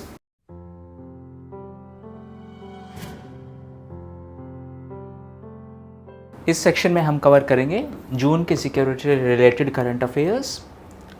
First है एक्सरसाइज लॉक्ड शील्ड्स। सो ये नाटो कंट्रीज़ का एक एक्सरसाइज था। नाटो है that is north Atlantic treaty organisation. NATO का एक और नाम भी है Washington treaty.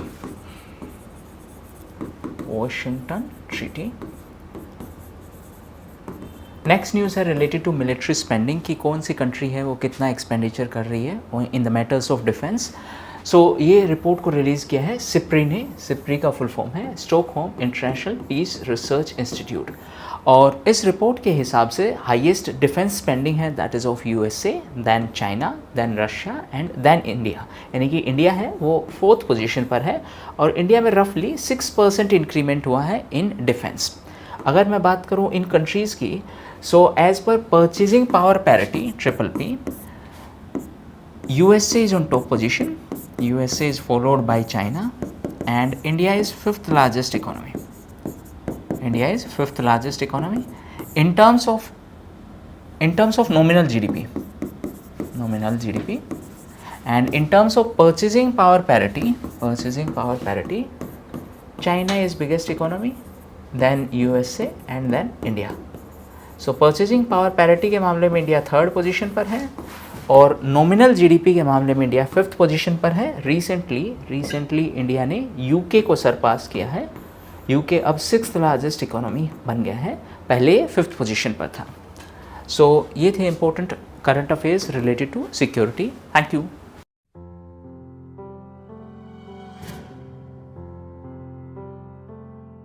Hello everyone, so इस सेक्शन में हम कवर करेंगे अवार्ड्स जून 2023 के। फर्स्ट है इमिग्रेंट अचीवमेंट अवार्ड। सो ये दिया गया है नीली बेंडापुडी को, जिनको उनके contribution to higher education in USA के लिए ये अवार्ड दिया गया है। यानी उन्होंने यूएसए में हायर एजुकेशन को लेकर काफ़ी कंट्रीब्यूशन दिया है और उन्हीं के कारण ये अवार्ड दिया गया है उनको। नेक्स्ट है शारजा स्टेडियम है जो कि यूएई में है, उन्होंने सचिन तेंदुलकर के नाम पर एक स्टैंड बनाने की घोषणा की है। यानी कि एक स्टैंड है उनको डेडिकेट करने की घोषणा की है। सो दो इंपॉर्टेंट क्वेश्चंस हैं कि जो शारजा स्टेडियम है वो कहाँ पर है, दैट इज़ इन यूएई, और उन्होंने किस क्रिकेटर के नाम पर ये स्टैंड रखने की घोषणा की है, so that is Sachin Tendulkar. Next news है रमन मगसासे अवार्ड ऑफ 1959। एक्चुअली ये 1959 में ये दिया जाना था दलाई लामा को, लेकिन उनको उस टाइम पर दिया नहीं गया, सिर्फ अनाउंस किया गया, उनको फिजिकली हैंड ओवर नहीं किया गया। रिसेंटली ये फिजिकली हैंड ओवर किया गया और उसी के कंटेक्स्ट में ये इवेंट न्यूज़ में थी। ये एशिया का एक वेरी इंपॉर्टेंट अवार्ड है। नेक्स्ट है सोलर डीकैथलॉन कंपटीशन जो कि यूएसए में ऑर्गेनाइज करवाया गया था। सो सोलर एनर्जी से रिलेटेड इनोवेशन के मामले में ये कंपटीशन ऑर्गेनाइज करवाया गया था और इस कंपटीशन को यूएसए में ऑर्गेनाइज करवाया गया था।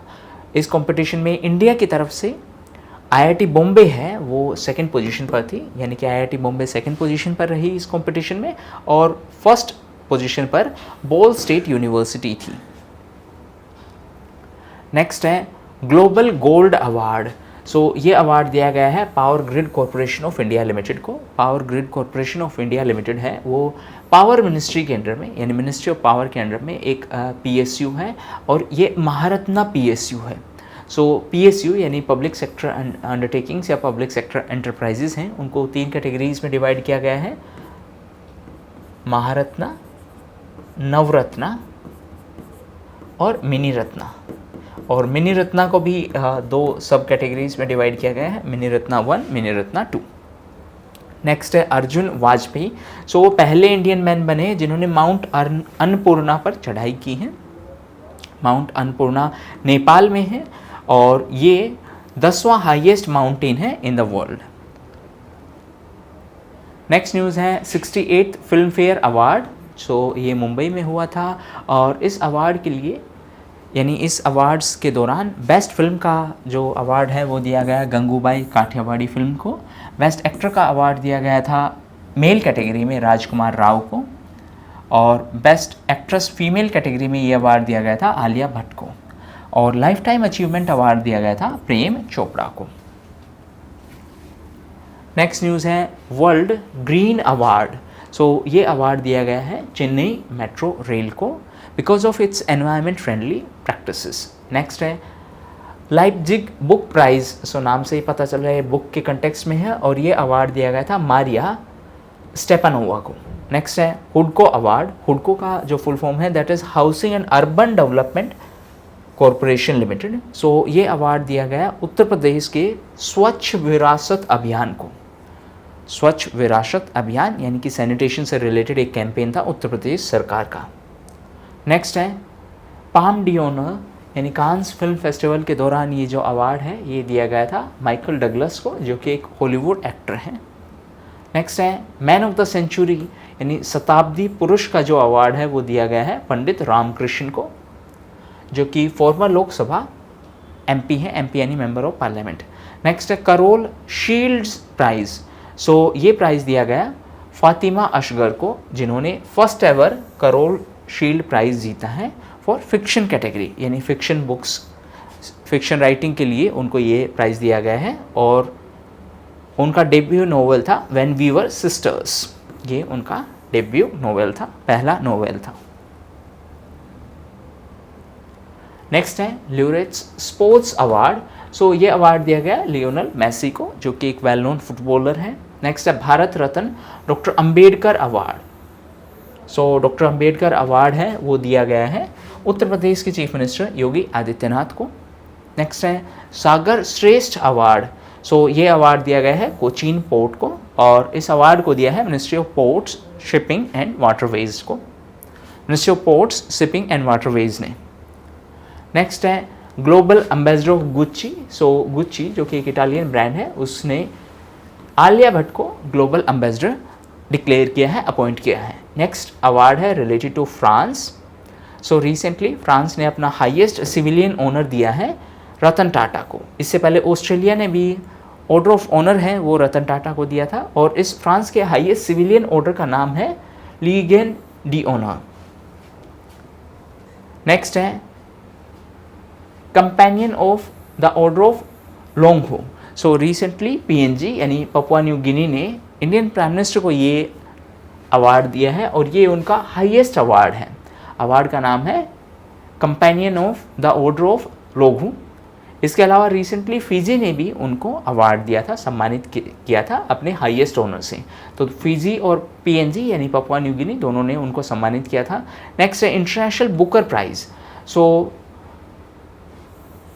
टाइम शेल्टर नाम की बुक को ये प्राइज़ दिया गया था, और इसके ऑथर हैं जियोजी गोस्पोडिनो, और इस बुक को ट्रांसलेट किया था, इंग्लिश में ट्रांसलेशन किया है एंजेला रोडेल ने, और पहली बार एक नोवेल जो कि बुल्गारिया में पब्लिश हुआ है उसको ये प्राइज़ दिया गया है। 2022 की अगर हम बात करें, ये 2023 के विनर हैं, 2022 की बात करें तो ये दिया गया था टॉम्ब ऑफ सैंड, और उसके ऑथर थे गीतांजलि श्री। सो ये थे इम्पोर्टेंट इवेंट्स।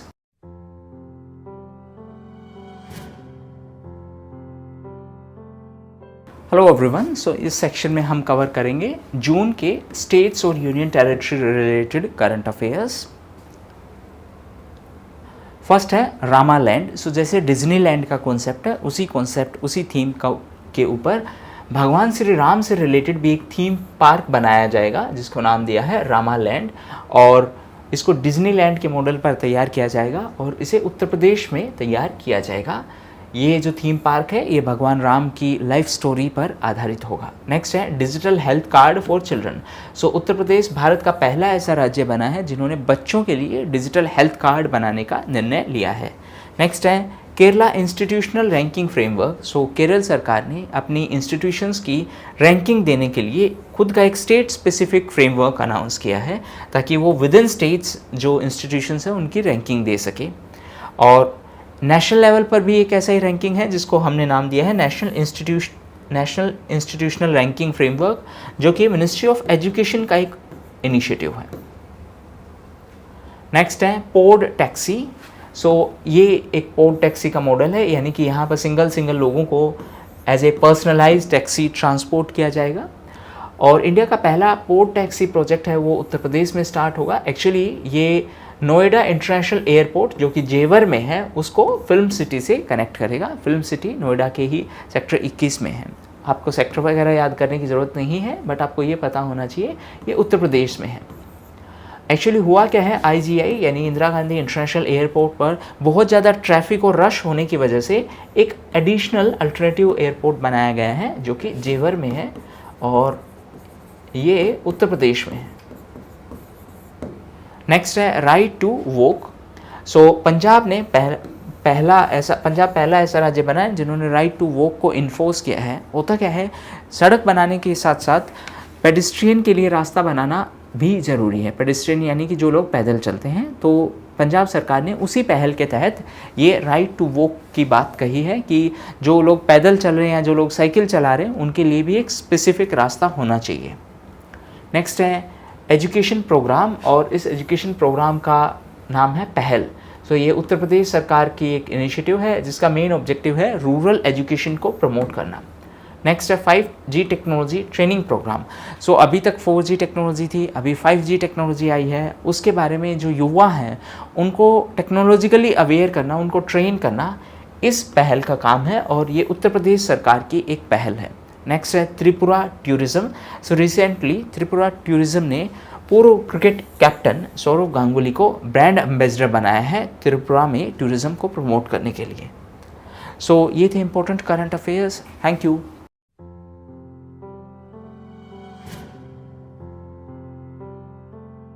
सो इसमें हम कवर करेंगे जून महीने के environment related current affairs. First है EU यानी यूरोपियन यूनियन का emission trading system. European union का एक गोल है कि हम कार्बन एमिशन को कम करेंगे। उसके कंटेक्स्ट में उन्होंने कुछ इनिशिएटिव्स अनाउंस किए हैं। पहला इनिशिएटिव है सोशल क्लाइमेट फंड। इस इनिशिएटिव का ये यानी इस फंड का मतलब है कि उन वल्नरेबल सेक्शन को सपोर्ट देना जिनको एनवायरनमेंट की वजह से प्रॉब्लम्स आने वाली हैं, यानी कि एनवायरनमेंट की वजह से उनकी कॉम्प्लिकेशन, उनकी समस्याएं बढ़ने वाली हैं। ठीक है। सेकेंड है कार्बन बॉर्डर एडजस्टमेंट मैकेनिज्म। इसका मतलब ये है, ये फर्स्ट इनिशिएटिव था, ये सेकेंड इनिशिएटिव। इसका मतलब ये है, लेट्स से जो यूरोपियन यूनियन है उसमें ये पेन प्रोड्यूस होना है और ऐसा ही एक पेन है वो किसी दूसरी कंट्री में प्रोड्यूस हुआ, से चाइना में। Again for the sake of understanding मैं मान रहा हूँ कि इस पेन को प्रोड्यूस करने में कार्बन एमिशन हुआ है। सो अब क्योंकि यूरोपियन यूनियन में कार्बन एमिशन से रिलेटेड रेगुलेशंस है वो स्ट्रिक्ट हैं, तो यहाँ पर इस पेन को प्रोड्यूस करने का कॉस्ट हो जाएगा ज़्यादा, क्योंकि जो कंपनीज हैं उनको एडवांस टेक्नोलॉजी यूज़ करनी पड़ेगी ताकि कार्बन एमिशन कम हो। वहीं कंट्रीज़ लाइक चाइना में उनको कार्बन एमिशन करने के ऊपर कोई ऐसा लिमिटेशन नहीं है, इसलिए वो कम कॉस्ट में भी प्रोड्यूस कर पाएंगे। सो यूरोपियन यूनियन का कहना है कि अगर ये पेन चाइना से आ रहा है तो हम उस पर एक कार्बन बॉर्डर टैक्स लगाएंगे। कार्बन बॉर्डर टैक्स लगाएंगे कि आपने चाइना में कार्बन एमिशन किया है और इसी कार्बन एमिशन करने के चक्कर में आपने एडवांस टेक्नोलॉजी यूज़ नहीं की और इसीलिए आपका कार्बन एमिशन हुआ और इसी चलते आपका जो कॉस्ट ऑफ प्रोडक्शन है वो कम था। जबकि अगर वही पेन यूरोपियन यूनियन में बनाया जाएगा तो उसका कॉस्ट ऑफ प्रोडक्शन हाई होगा, क्योंकि यहाँ कार्बन एमिशन कम करना है और इसी के लिए आपको नई टेक्नोलॉजी यूज़ करनी होगी। सो ये सेकेंड इनिशिएटिव है जिसके थ्रू चाइना या किसी भी अदर कंट्री से अगर यूरोपियन यूनियन में मटेरियल जाता है तो यूरोपियन यूनियन उस पर कार्बन टैक्स लगा सकती है कि इस प्रोडक्ट ने जिस कंट्री से सामान इंपोर्ट किया गया है, जैसे चाइना, सो वहाँ पर कार्बन एमिशन किया है। नेक्स्ट जो इनिशिएटिव है that is fit for 55। So European union का कहना है कि वो 55% कार्बन एमिशन है उसको रिड्यूस करेंगे बाय 2030 और 1990 में जो उनका लेवल था उसके कंपैरिजन में 55% कम करेंगे। और लास्ट जो इनिशिएटिव यहाँ पर है वो है एमिशन ट्रेडिंग सिस्टम। ट्रेडिंग का मतलब है एक्सचेंज करना, यानी कि अगर आपने एमिशन कम किए हैं तो आपको ये काइंड ऑफ अचीवमेंट है और आप इस अचीवमेंट को सेल कर सकते हो। उसी तरीके से जिसने अचीवमेंट नहीं फुलफिल किया है, यानी कि ज़्यादा कार्बन एमिशन कर दिया है, तो उसको किसी दूसरे से खरीदना पड़ेगा। This is like carbon trading. Carbon trading यानी कार्बन है उसको एक आइटम के जैसे, एक कमोडिटी के जैसे ट्रेड किया जाएगा। नेक्स्ट है पीटर्सबर्ग क्लाइमेट डायलॉग। सो ये बर्लिन में हुआ था और इसके लिए होस्ट थी जर्मनी और UAE। नेक्स्ट है ट्रैकिंग SDG प्रोग्रेस। SDG है सस्टेनेबल डेवलपमेंट गोल्स।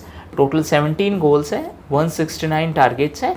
इंडिया में SDG की अगर हम बात करें तो नीति आयोग नोडल एजेंसी है और NITI Aayog SDG India index भी रिलीज़ करती है, SDG इंडिया इंडेक्स।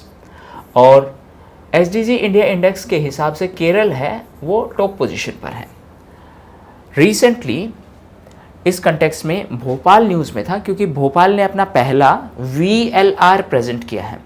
देखो VLR का मतलब है वॉलंटरी लोकल रिव्यू, यानी कि वॉलंटरी का मतलब मर्जी से, लोकल रिव्यू का मतलब ये लोकल लेवल पर अपना रिव्यू कर रहे हैं कि SDG को अचीव करने में इनका प्रोग्रेस कैसा है। ऐसे ही एक और कॉन्सेप्ट होता है VNR। VNR का मतलब वॉलंटरी नेशनल रिव्यू। सो नीति आयोग ने रिसेंटली इंडिया का VNR प्रेजेंट किया था, यानी कि SDG की जो प्रोग्रेस है उसमें हमारा स्टेटस क्या है वो नीति आयोग ने ग्लोबल लेवल पर प्रेजेंट किया था और भोपाल ने अपना लोकल लेवल पर, यानी कि विद इन भोपाल कैसा प्रोग्रेस है SDG अचीव करने में, उसको स्पेसिफाई किया था। और इसीलिए भोपाल इंडिया का पहला ऐसा सिटी बना है जिन्होंने लोकलाइजेशन ऑफ जो VLR की हम बात करें उसको प्रेजेंट किया है। अगर हम ग्लोबली बात करें तो न्यूयॉर्क पहला ऐसा सिटी था, इंडिया में भोपाल पहला ऐसा सिटी था। नाउ SDG कंटेक्स्ट में एक और इम्पोर्टेंट चीज़, ये 2015 से 2030 के बीच के लिए टारगेट है। SDG MDG का सक्सेसर है। MDG क्या है? मिलेनियम डेवलपमेंट गोल्स, और इनका सक्सेसर है SDG sustainable development goals. So ये थे important current affairs. Thank you.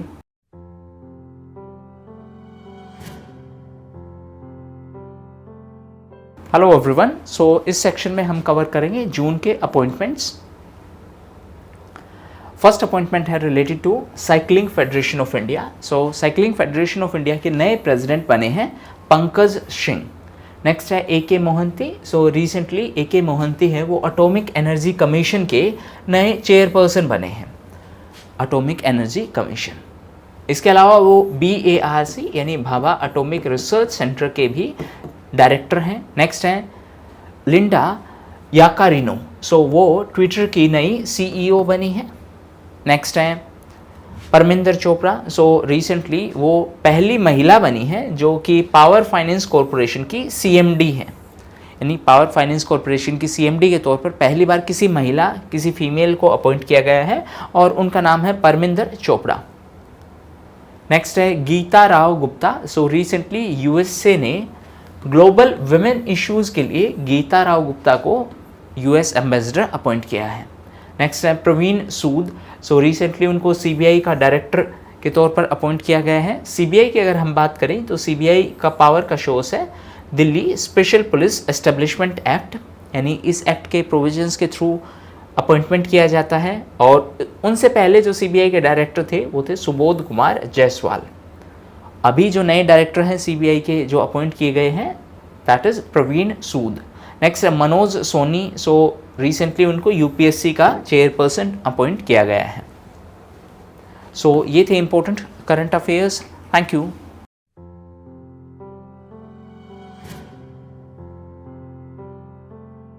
Hello everyone, so इस सेक्शन में हम कवर करेंगे जून के समिट्स। फर्स्ट है रिलेटेड टू क्वाड। क्वाड का मतलब है क्वाड्रिलेटरल सिक्योरिटी डायलॉग। सो ये 4 कंट्रीज़ का एक ग्रुप है जिसमें है USA, India, Japan and Australia. Recently quad जो समिट है, थर्ड क्वाड समिट, वो जापान में हुई थी।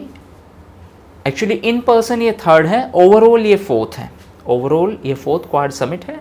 नेक्स्ट जो क्वाड समिट है वो इंडिया में होनी है। इससे पहले जो क्वाड समिट है, इससे पहले वाली जो हुई थी वो सिडनी में, जो कि ऑस्ट्रेलिया में है। क्वाड कंट्रीज़ हैं वो एक नावल एक्सरसाइज में भी पार्टिसिपेट करते हैं जिसका नाम है Malabar exercise. Malabar exercise. Next है SCO that is Shanghai cooperation organisation. So इसके फॉरेन मिनिस्टर्स का एक मीटिंग था और ये मीटिंग है ये गोवा में आयोजित करवाया गया था। पाकिस्तान के फॉरेन अफेयर्स के मिनिस्टर भी आए थे इस मीटिंग में, जो कि हैं जरदारी भुट्टो। सो ये मीटिंग गोवा में हुई थी। एक और इम्पोर्टेंट चीज़, इसमें सेंट्रल एशिया की 4 कंट्रीज़ मेंबर हैं। सेंट्रल एशिया की एक्सेप्ट, यानी कि तुर्कमेनिस्तान के अलावा बाकी 4 कंट्रीज़ इसके मेंबर हैं SCO की। उसके अलावा रशिया और चाइना है, और 2017 में इंडिया और पाकिस्तान भी इसके मेंबर बन गए थे, यानी कि टोटल 8 कंट्रीज़ की बात थी। इसके साथ साथ रिसेंटली ईरान और बेलारूस को भी फुल मेंबर के तौर पर एडमिट किया गया है 2023 में। 2017 में इंडिया और पाकिस्तान है इसके फुल फ्लेज्ड मेंबर बने थे। SCO का हेडक्वार्टर्स है वो बीजिंग में है, जो कि चाइना में है। नेक्स्ट न्यूज़ है मशीन कैन सी समिट। सो ये समिट है ये UAE के दुबई में हुई थी। नेक्स्ट न्यूज़ है रिलेटेड टू आसियान। आसियान है association of south east Asian nation. So 42nd meeting है आसियान की, वो इंडोनेशिया में हुई थी और इसका थीम था ASEAN affairs epicentre of growth.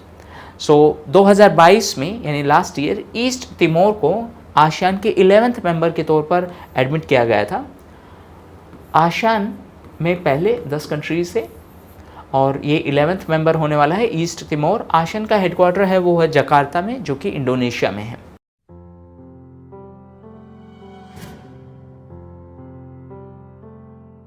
Hello everyone, so इस सेक्शन में हम कवर करेंगे जून के important days.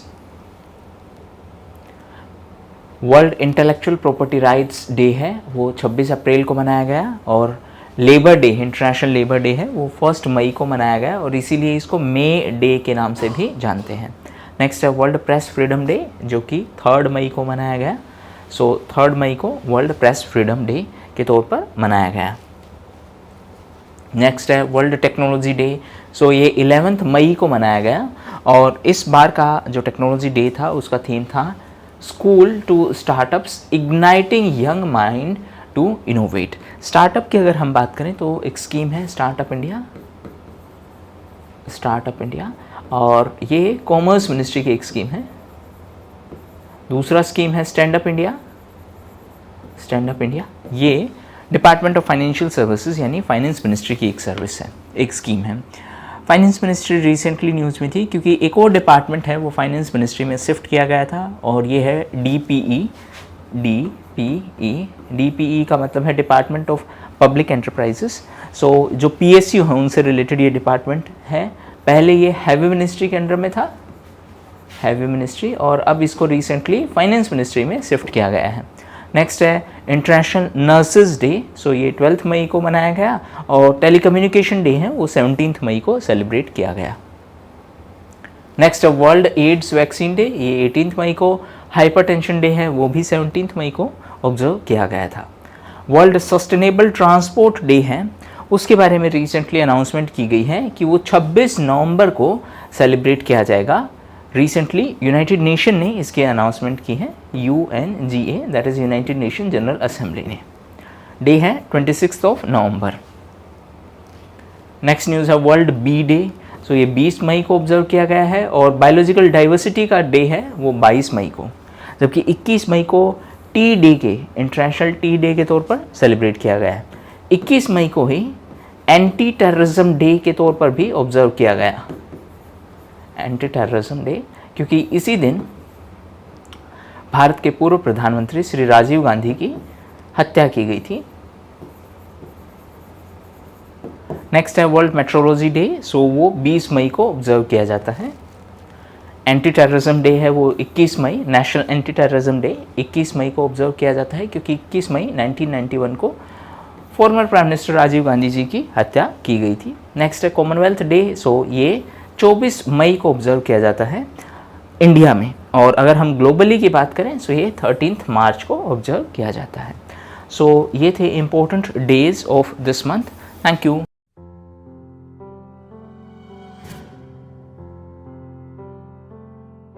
Hello everyone, so इस सेक्शन में हम कवर करेंगे जून महीने के इम्पोर्टेंट बुक्स एंड पोर्टल्स, जो भी इम्पोर्टेंट पोर्टल्स न्यूज़ में थे। फर्स्ट है related to autobiography of former chief minister of Jammu and Kashmir Ghulam Nabi Azad. सो उनकी ऑटोबायोग्राफी का नाम था आज़ाद। एक तो ये बुक न्यूज़ में थी। दूसरा है स्मोक एंड एशेज, सो इसके ऑथर हैं अमिताभ घोष। इसके अलावा रिसेंटली एक पोर्टल भी न्यूज़ में था, मेरी लाइफ ऐप। सो ये एनवायरनमेंट मिनिस्ट्री ने ये ऐप लॉन्च की है और इसका मेन ऑब्जेक्टिव है एनवायरनमेंट फ्रेंडली प्रैक्टिसेस को फॉलो करना।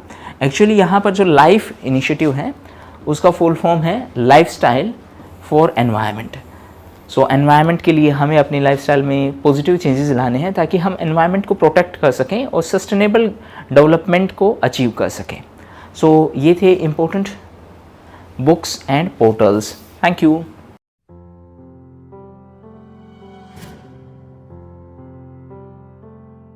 हेलो एवरीवन, सो इस सेक्शन में हम कवर करेंगे sports news which are related to June 2023। So first thing first, world chess championship हुई थी और इस वर्ल्ड चेस चैम्पियनशिप में चाइना के डियांग लरेन हैं वो विनर बने हैं और चाइना का पहला मेल वर्ल्ड चेस चैम्पियनशिप उन्होंने जीता है, यानी कि चाइना के लिए ये पहला ऐसा ओकेजन है। और ये इवेंट है ये हुआ था कजाकिस्तान में, कजाकिस्तान के अस्ताना में। नेक्स्ट है hockey team sponsorship. So recently Odisha सरकार ने अपना जो स्पॉन्सरशिप है उसको एक्सटेंड कर दिया। एक्चुअली जो स्पोर्ट्स हैं उसमें फंडिंग का एक मेजर इशू रहता है और ओडिशा सरकार हमेशा से हॉकी जो टूर्नामेंट है उसको स्पॉन्सर करती आई है, उसको फाइनेंशियल सपोर्ट देती आई है। सो इसी के कंटेक्स्ट में ये स्पॉन्सरशिप है ओडिशा सरकार ने एक्सटेंड किया है। ये 2033 तक अब एक्सटेंड कर दिया है दोनों टीमों के लिए, यानी कि मेल और फीमेल दोनों टीमों के लिए। नेक्स्ट है first global chess league. So ये दुबई में हुआ था, first global chess league. Next है दोहा डायमंड लीग 2023। सो इस लीग में नीरज चोपड़ा ने टॉप पोजीशन हासिल की है। जो कि जेवलिन थ्रो की हम बात कर रहे हैं। नेक्स्ट है global sponsor of ICC, ICC international cricket council. So master card ने भारत पे को रिप्लेस किया है as a global sponsor of ICC. ये एक क्रिकेटिंग बॉडी है, जैसे इंडिया में बीसीसीआई है वैसे ही आईसीसी है इंटरनेशनल लेवल पर। Next 37th national games. So ये इंपॉर्टेंट है। फर्स्ट थिंग फर्स्ट, जो 37th नेशनल गेम्स है वो गोवा में होने हैं। दूसरी बात, गातक जो स्पोर्ट है उसको इंक्लूड किया गया है। गातक एक kind of martial art type है जहाँ लकड़ी से इंस्टेड ऑफ जो स्वॉर्ड यानी तलवार की जगह लकड़ी को यूज़ किया जाता है, और एक ये मार्शल आर्ट है, पंजाब से रिलेटेड है। सो तीन चार पॉसिबल क्वेश्चंस की अगर हम बात करें, फर्स्ट थिंग फर्स्ट, कौन सा स्पोर्ट नया इंक्लूड किया गया है? सो ये गातक है। किस चीज़ जगह से रिलेटेड है? It is related to Punjab, और इसमें इंस्टेड ऑफ स्वॉर्ड्स जो वुडन स्टिक्स हैं वो यूज़ की जाती हैं।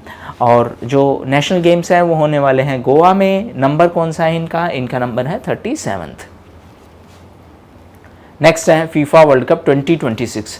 सो फीफा वर्ल्ड कप 2026 का जो वेन्यू है वो है यूएसए, मैक्सिको एंड कनाडा। सो ये 3 कंट्रीज मिलकर होस्ट करवाएंगी। नेक्स्ट है क्रिकेट किट स्पॉन्सर। सो एडिडास है 2028 तक इंडियन क्रिकेट टीम का क्रिकेट किट स्पॉन्सर बना है।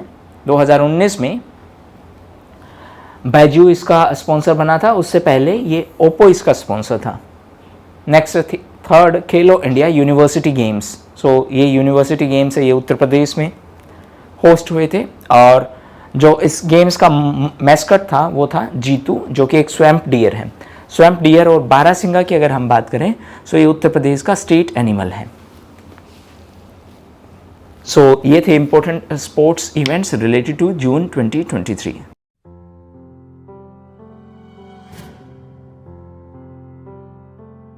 Hello everyone. सो इस सेक्शन में हम कवर करेंगे इंपॉर्टेंट रिपोर्ट्स।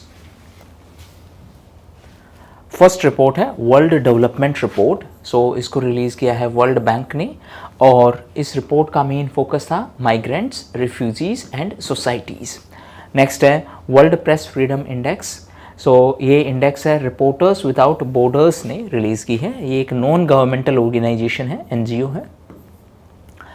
इस इंडेक्स के हिसाब से इंडिया का रैंकिंग है दैट इज़ 161st, 161 रैंकिंग है। 2022 में हमारा रैंकिंग था 150, यानी कि हमारी रैंकिंग में 11 स्पोर्ट का डाउनफॉल आया है, गिरावट आई है।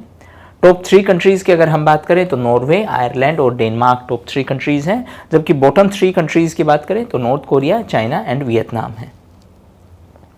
नेक्स्ट न्यूज़ है रिलेटेड टू यूनिसेफ। सो यूनिसेफ का एक रिपोर्ट है ब्रिजिंग द डिजिटल डिवाइड, ये रिपोर्ट का नाम है। डिजिटल डिवाइड का मतलब है कि डिजिटल टेक्नोलॉजी के एक्सेस के मामले में कुछ लोगों के पास टेक्नोलॉजिकल एक्सेस है और कुछ लोगों के पास नहीं है। सो एक गैप बन गया है, एक डिवीजन बन गया है between those who have access to digital platforms and technology and those who do not have. जैसे एक बेसिक एग्जांपल, इंटरनेट का एक्सेस कुछ लोगों के पास है, कुछ लोगों के पास नहीं। स्मार्टफोन का एक्सेस कुछ लोगों के पास है, कुछ लोगों के पास नहीं। सो इसी चीज़ को बोल दिया डिजिटल डिवाइड। नेक्स्ट है हाईएस्ट पेड एथलीट्स। सो ये रिपोर्ट को रिलीज़ किया है फोर्ब्स ने, और इसके हिसाब से रोनाल्डो हैं वो फर्स्ट पोजीशन पर हैं और मेसी हैं वो सेकंड पोजीशन पर। ये 2 वेल नोन फुटबॉलर्स हैं। नेक्स्ट है future of the jobs report. So इसको वर्ल्ड इकोनॉमिक फोरम ने रिलीज़ किया है। नेक्स्ट है related to international religious freedom report.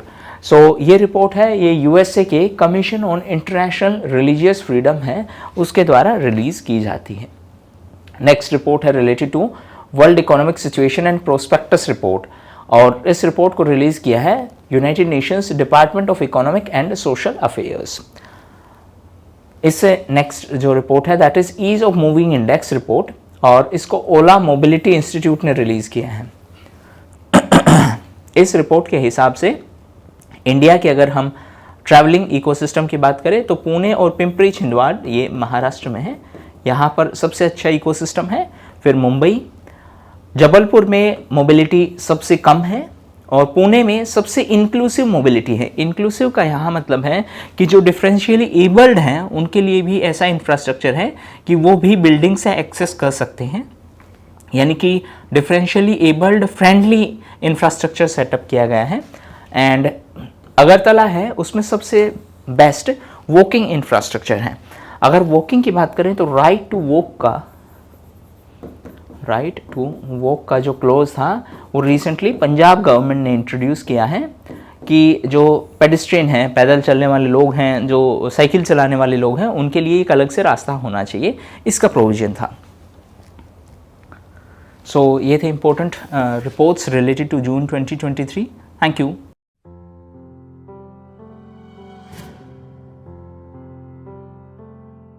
Hello everyone. So इस सेक्शन में हम कवर करेंगे जून महीने के इम्पोर्टेंट पॉइंटर्स। फर्स्ट है related to air marshal Sandeep Singh.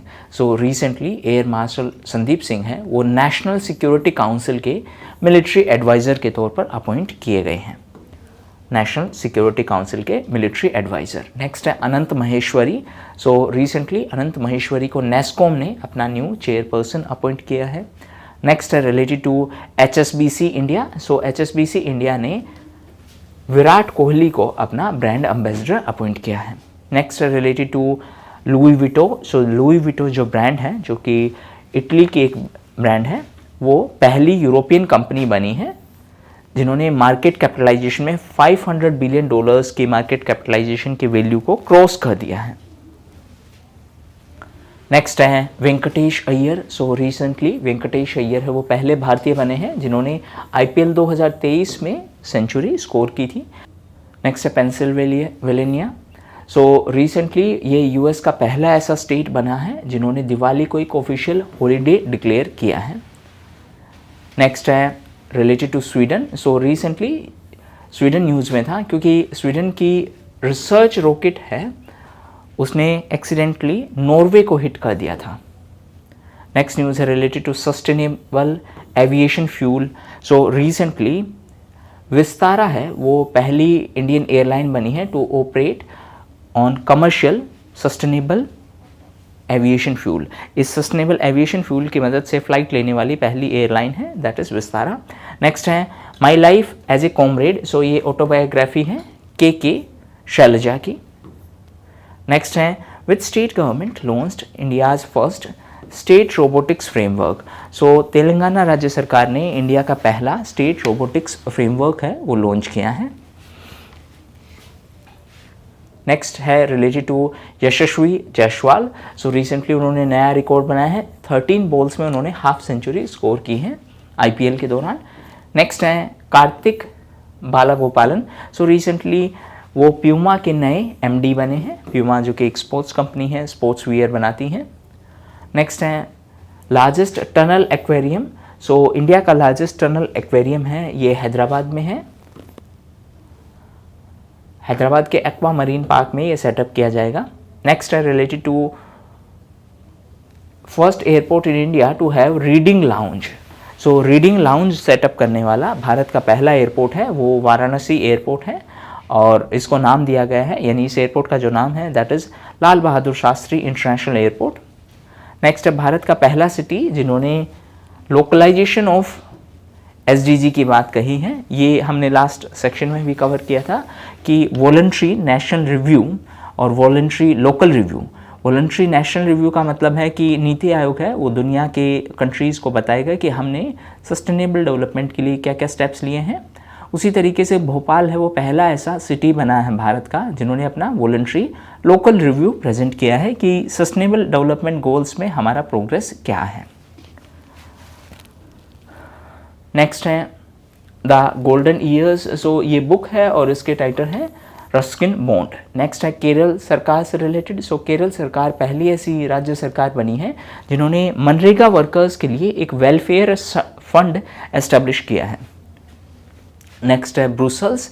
So India European union का ट्रेड का एक पहला मीटिंग हुआ था रिसेंटली जिसमें ट्रेड टेक्नोलॉजी है उसके ऊपर फोकस था।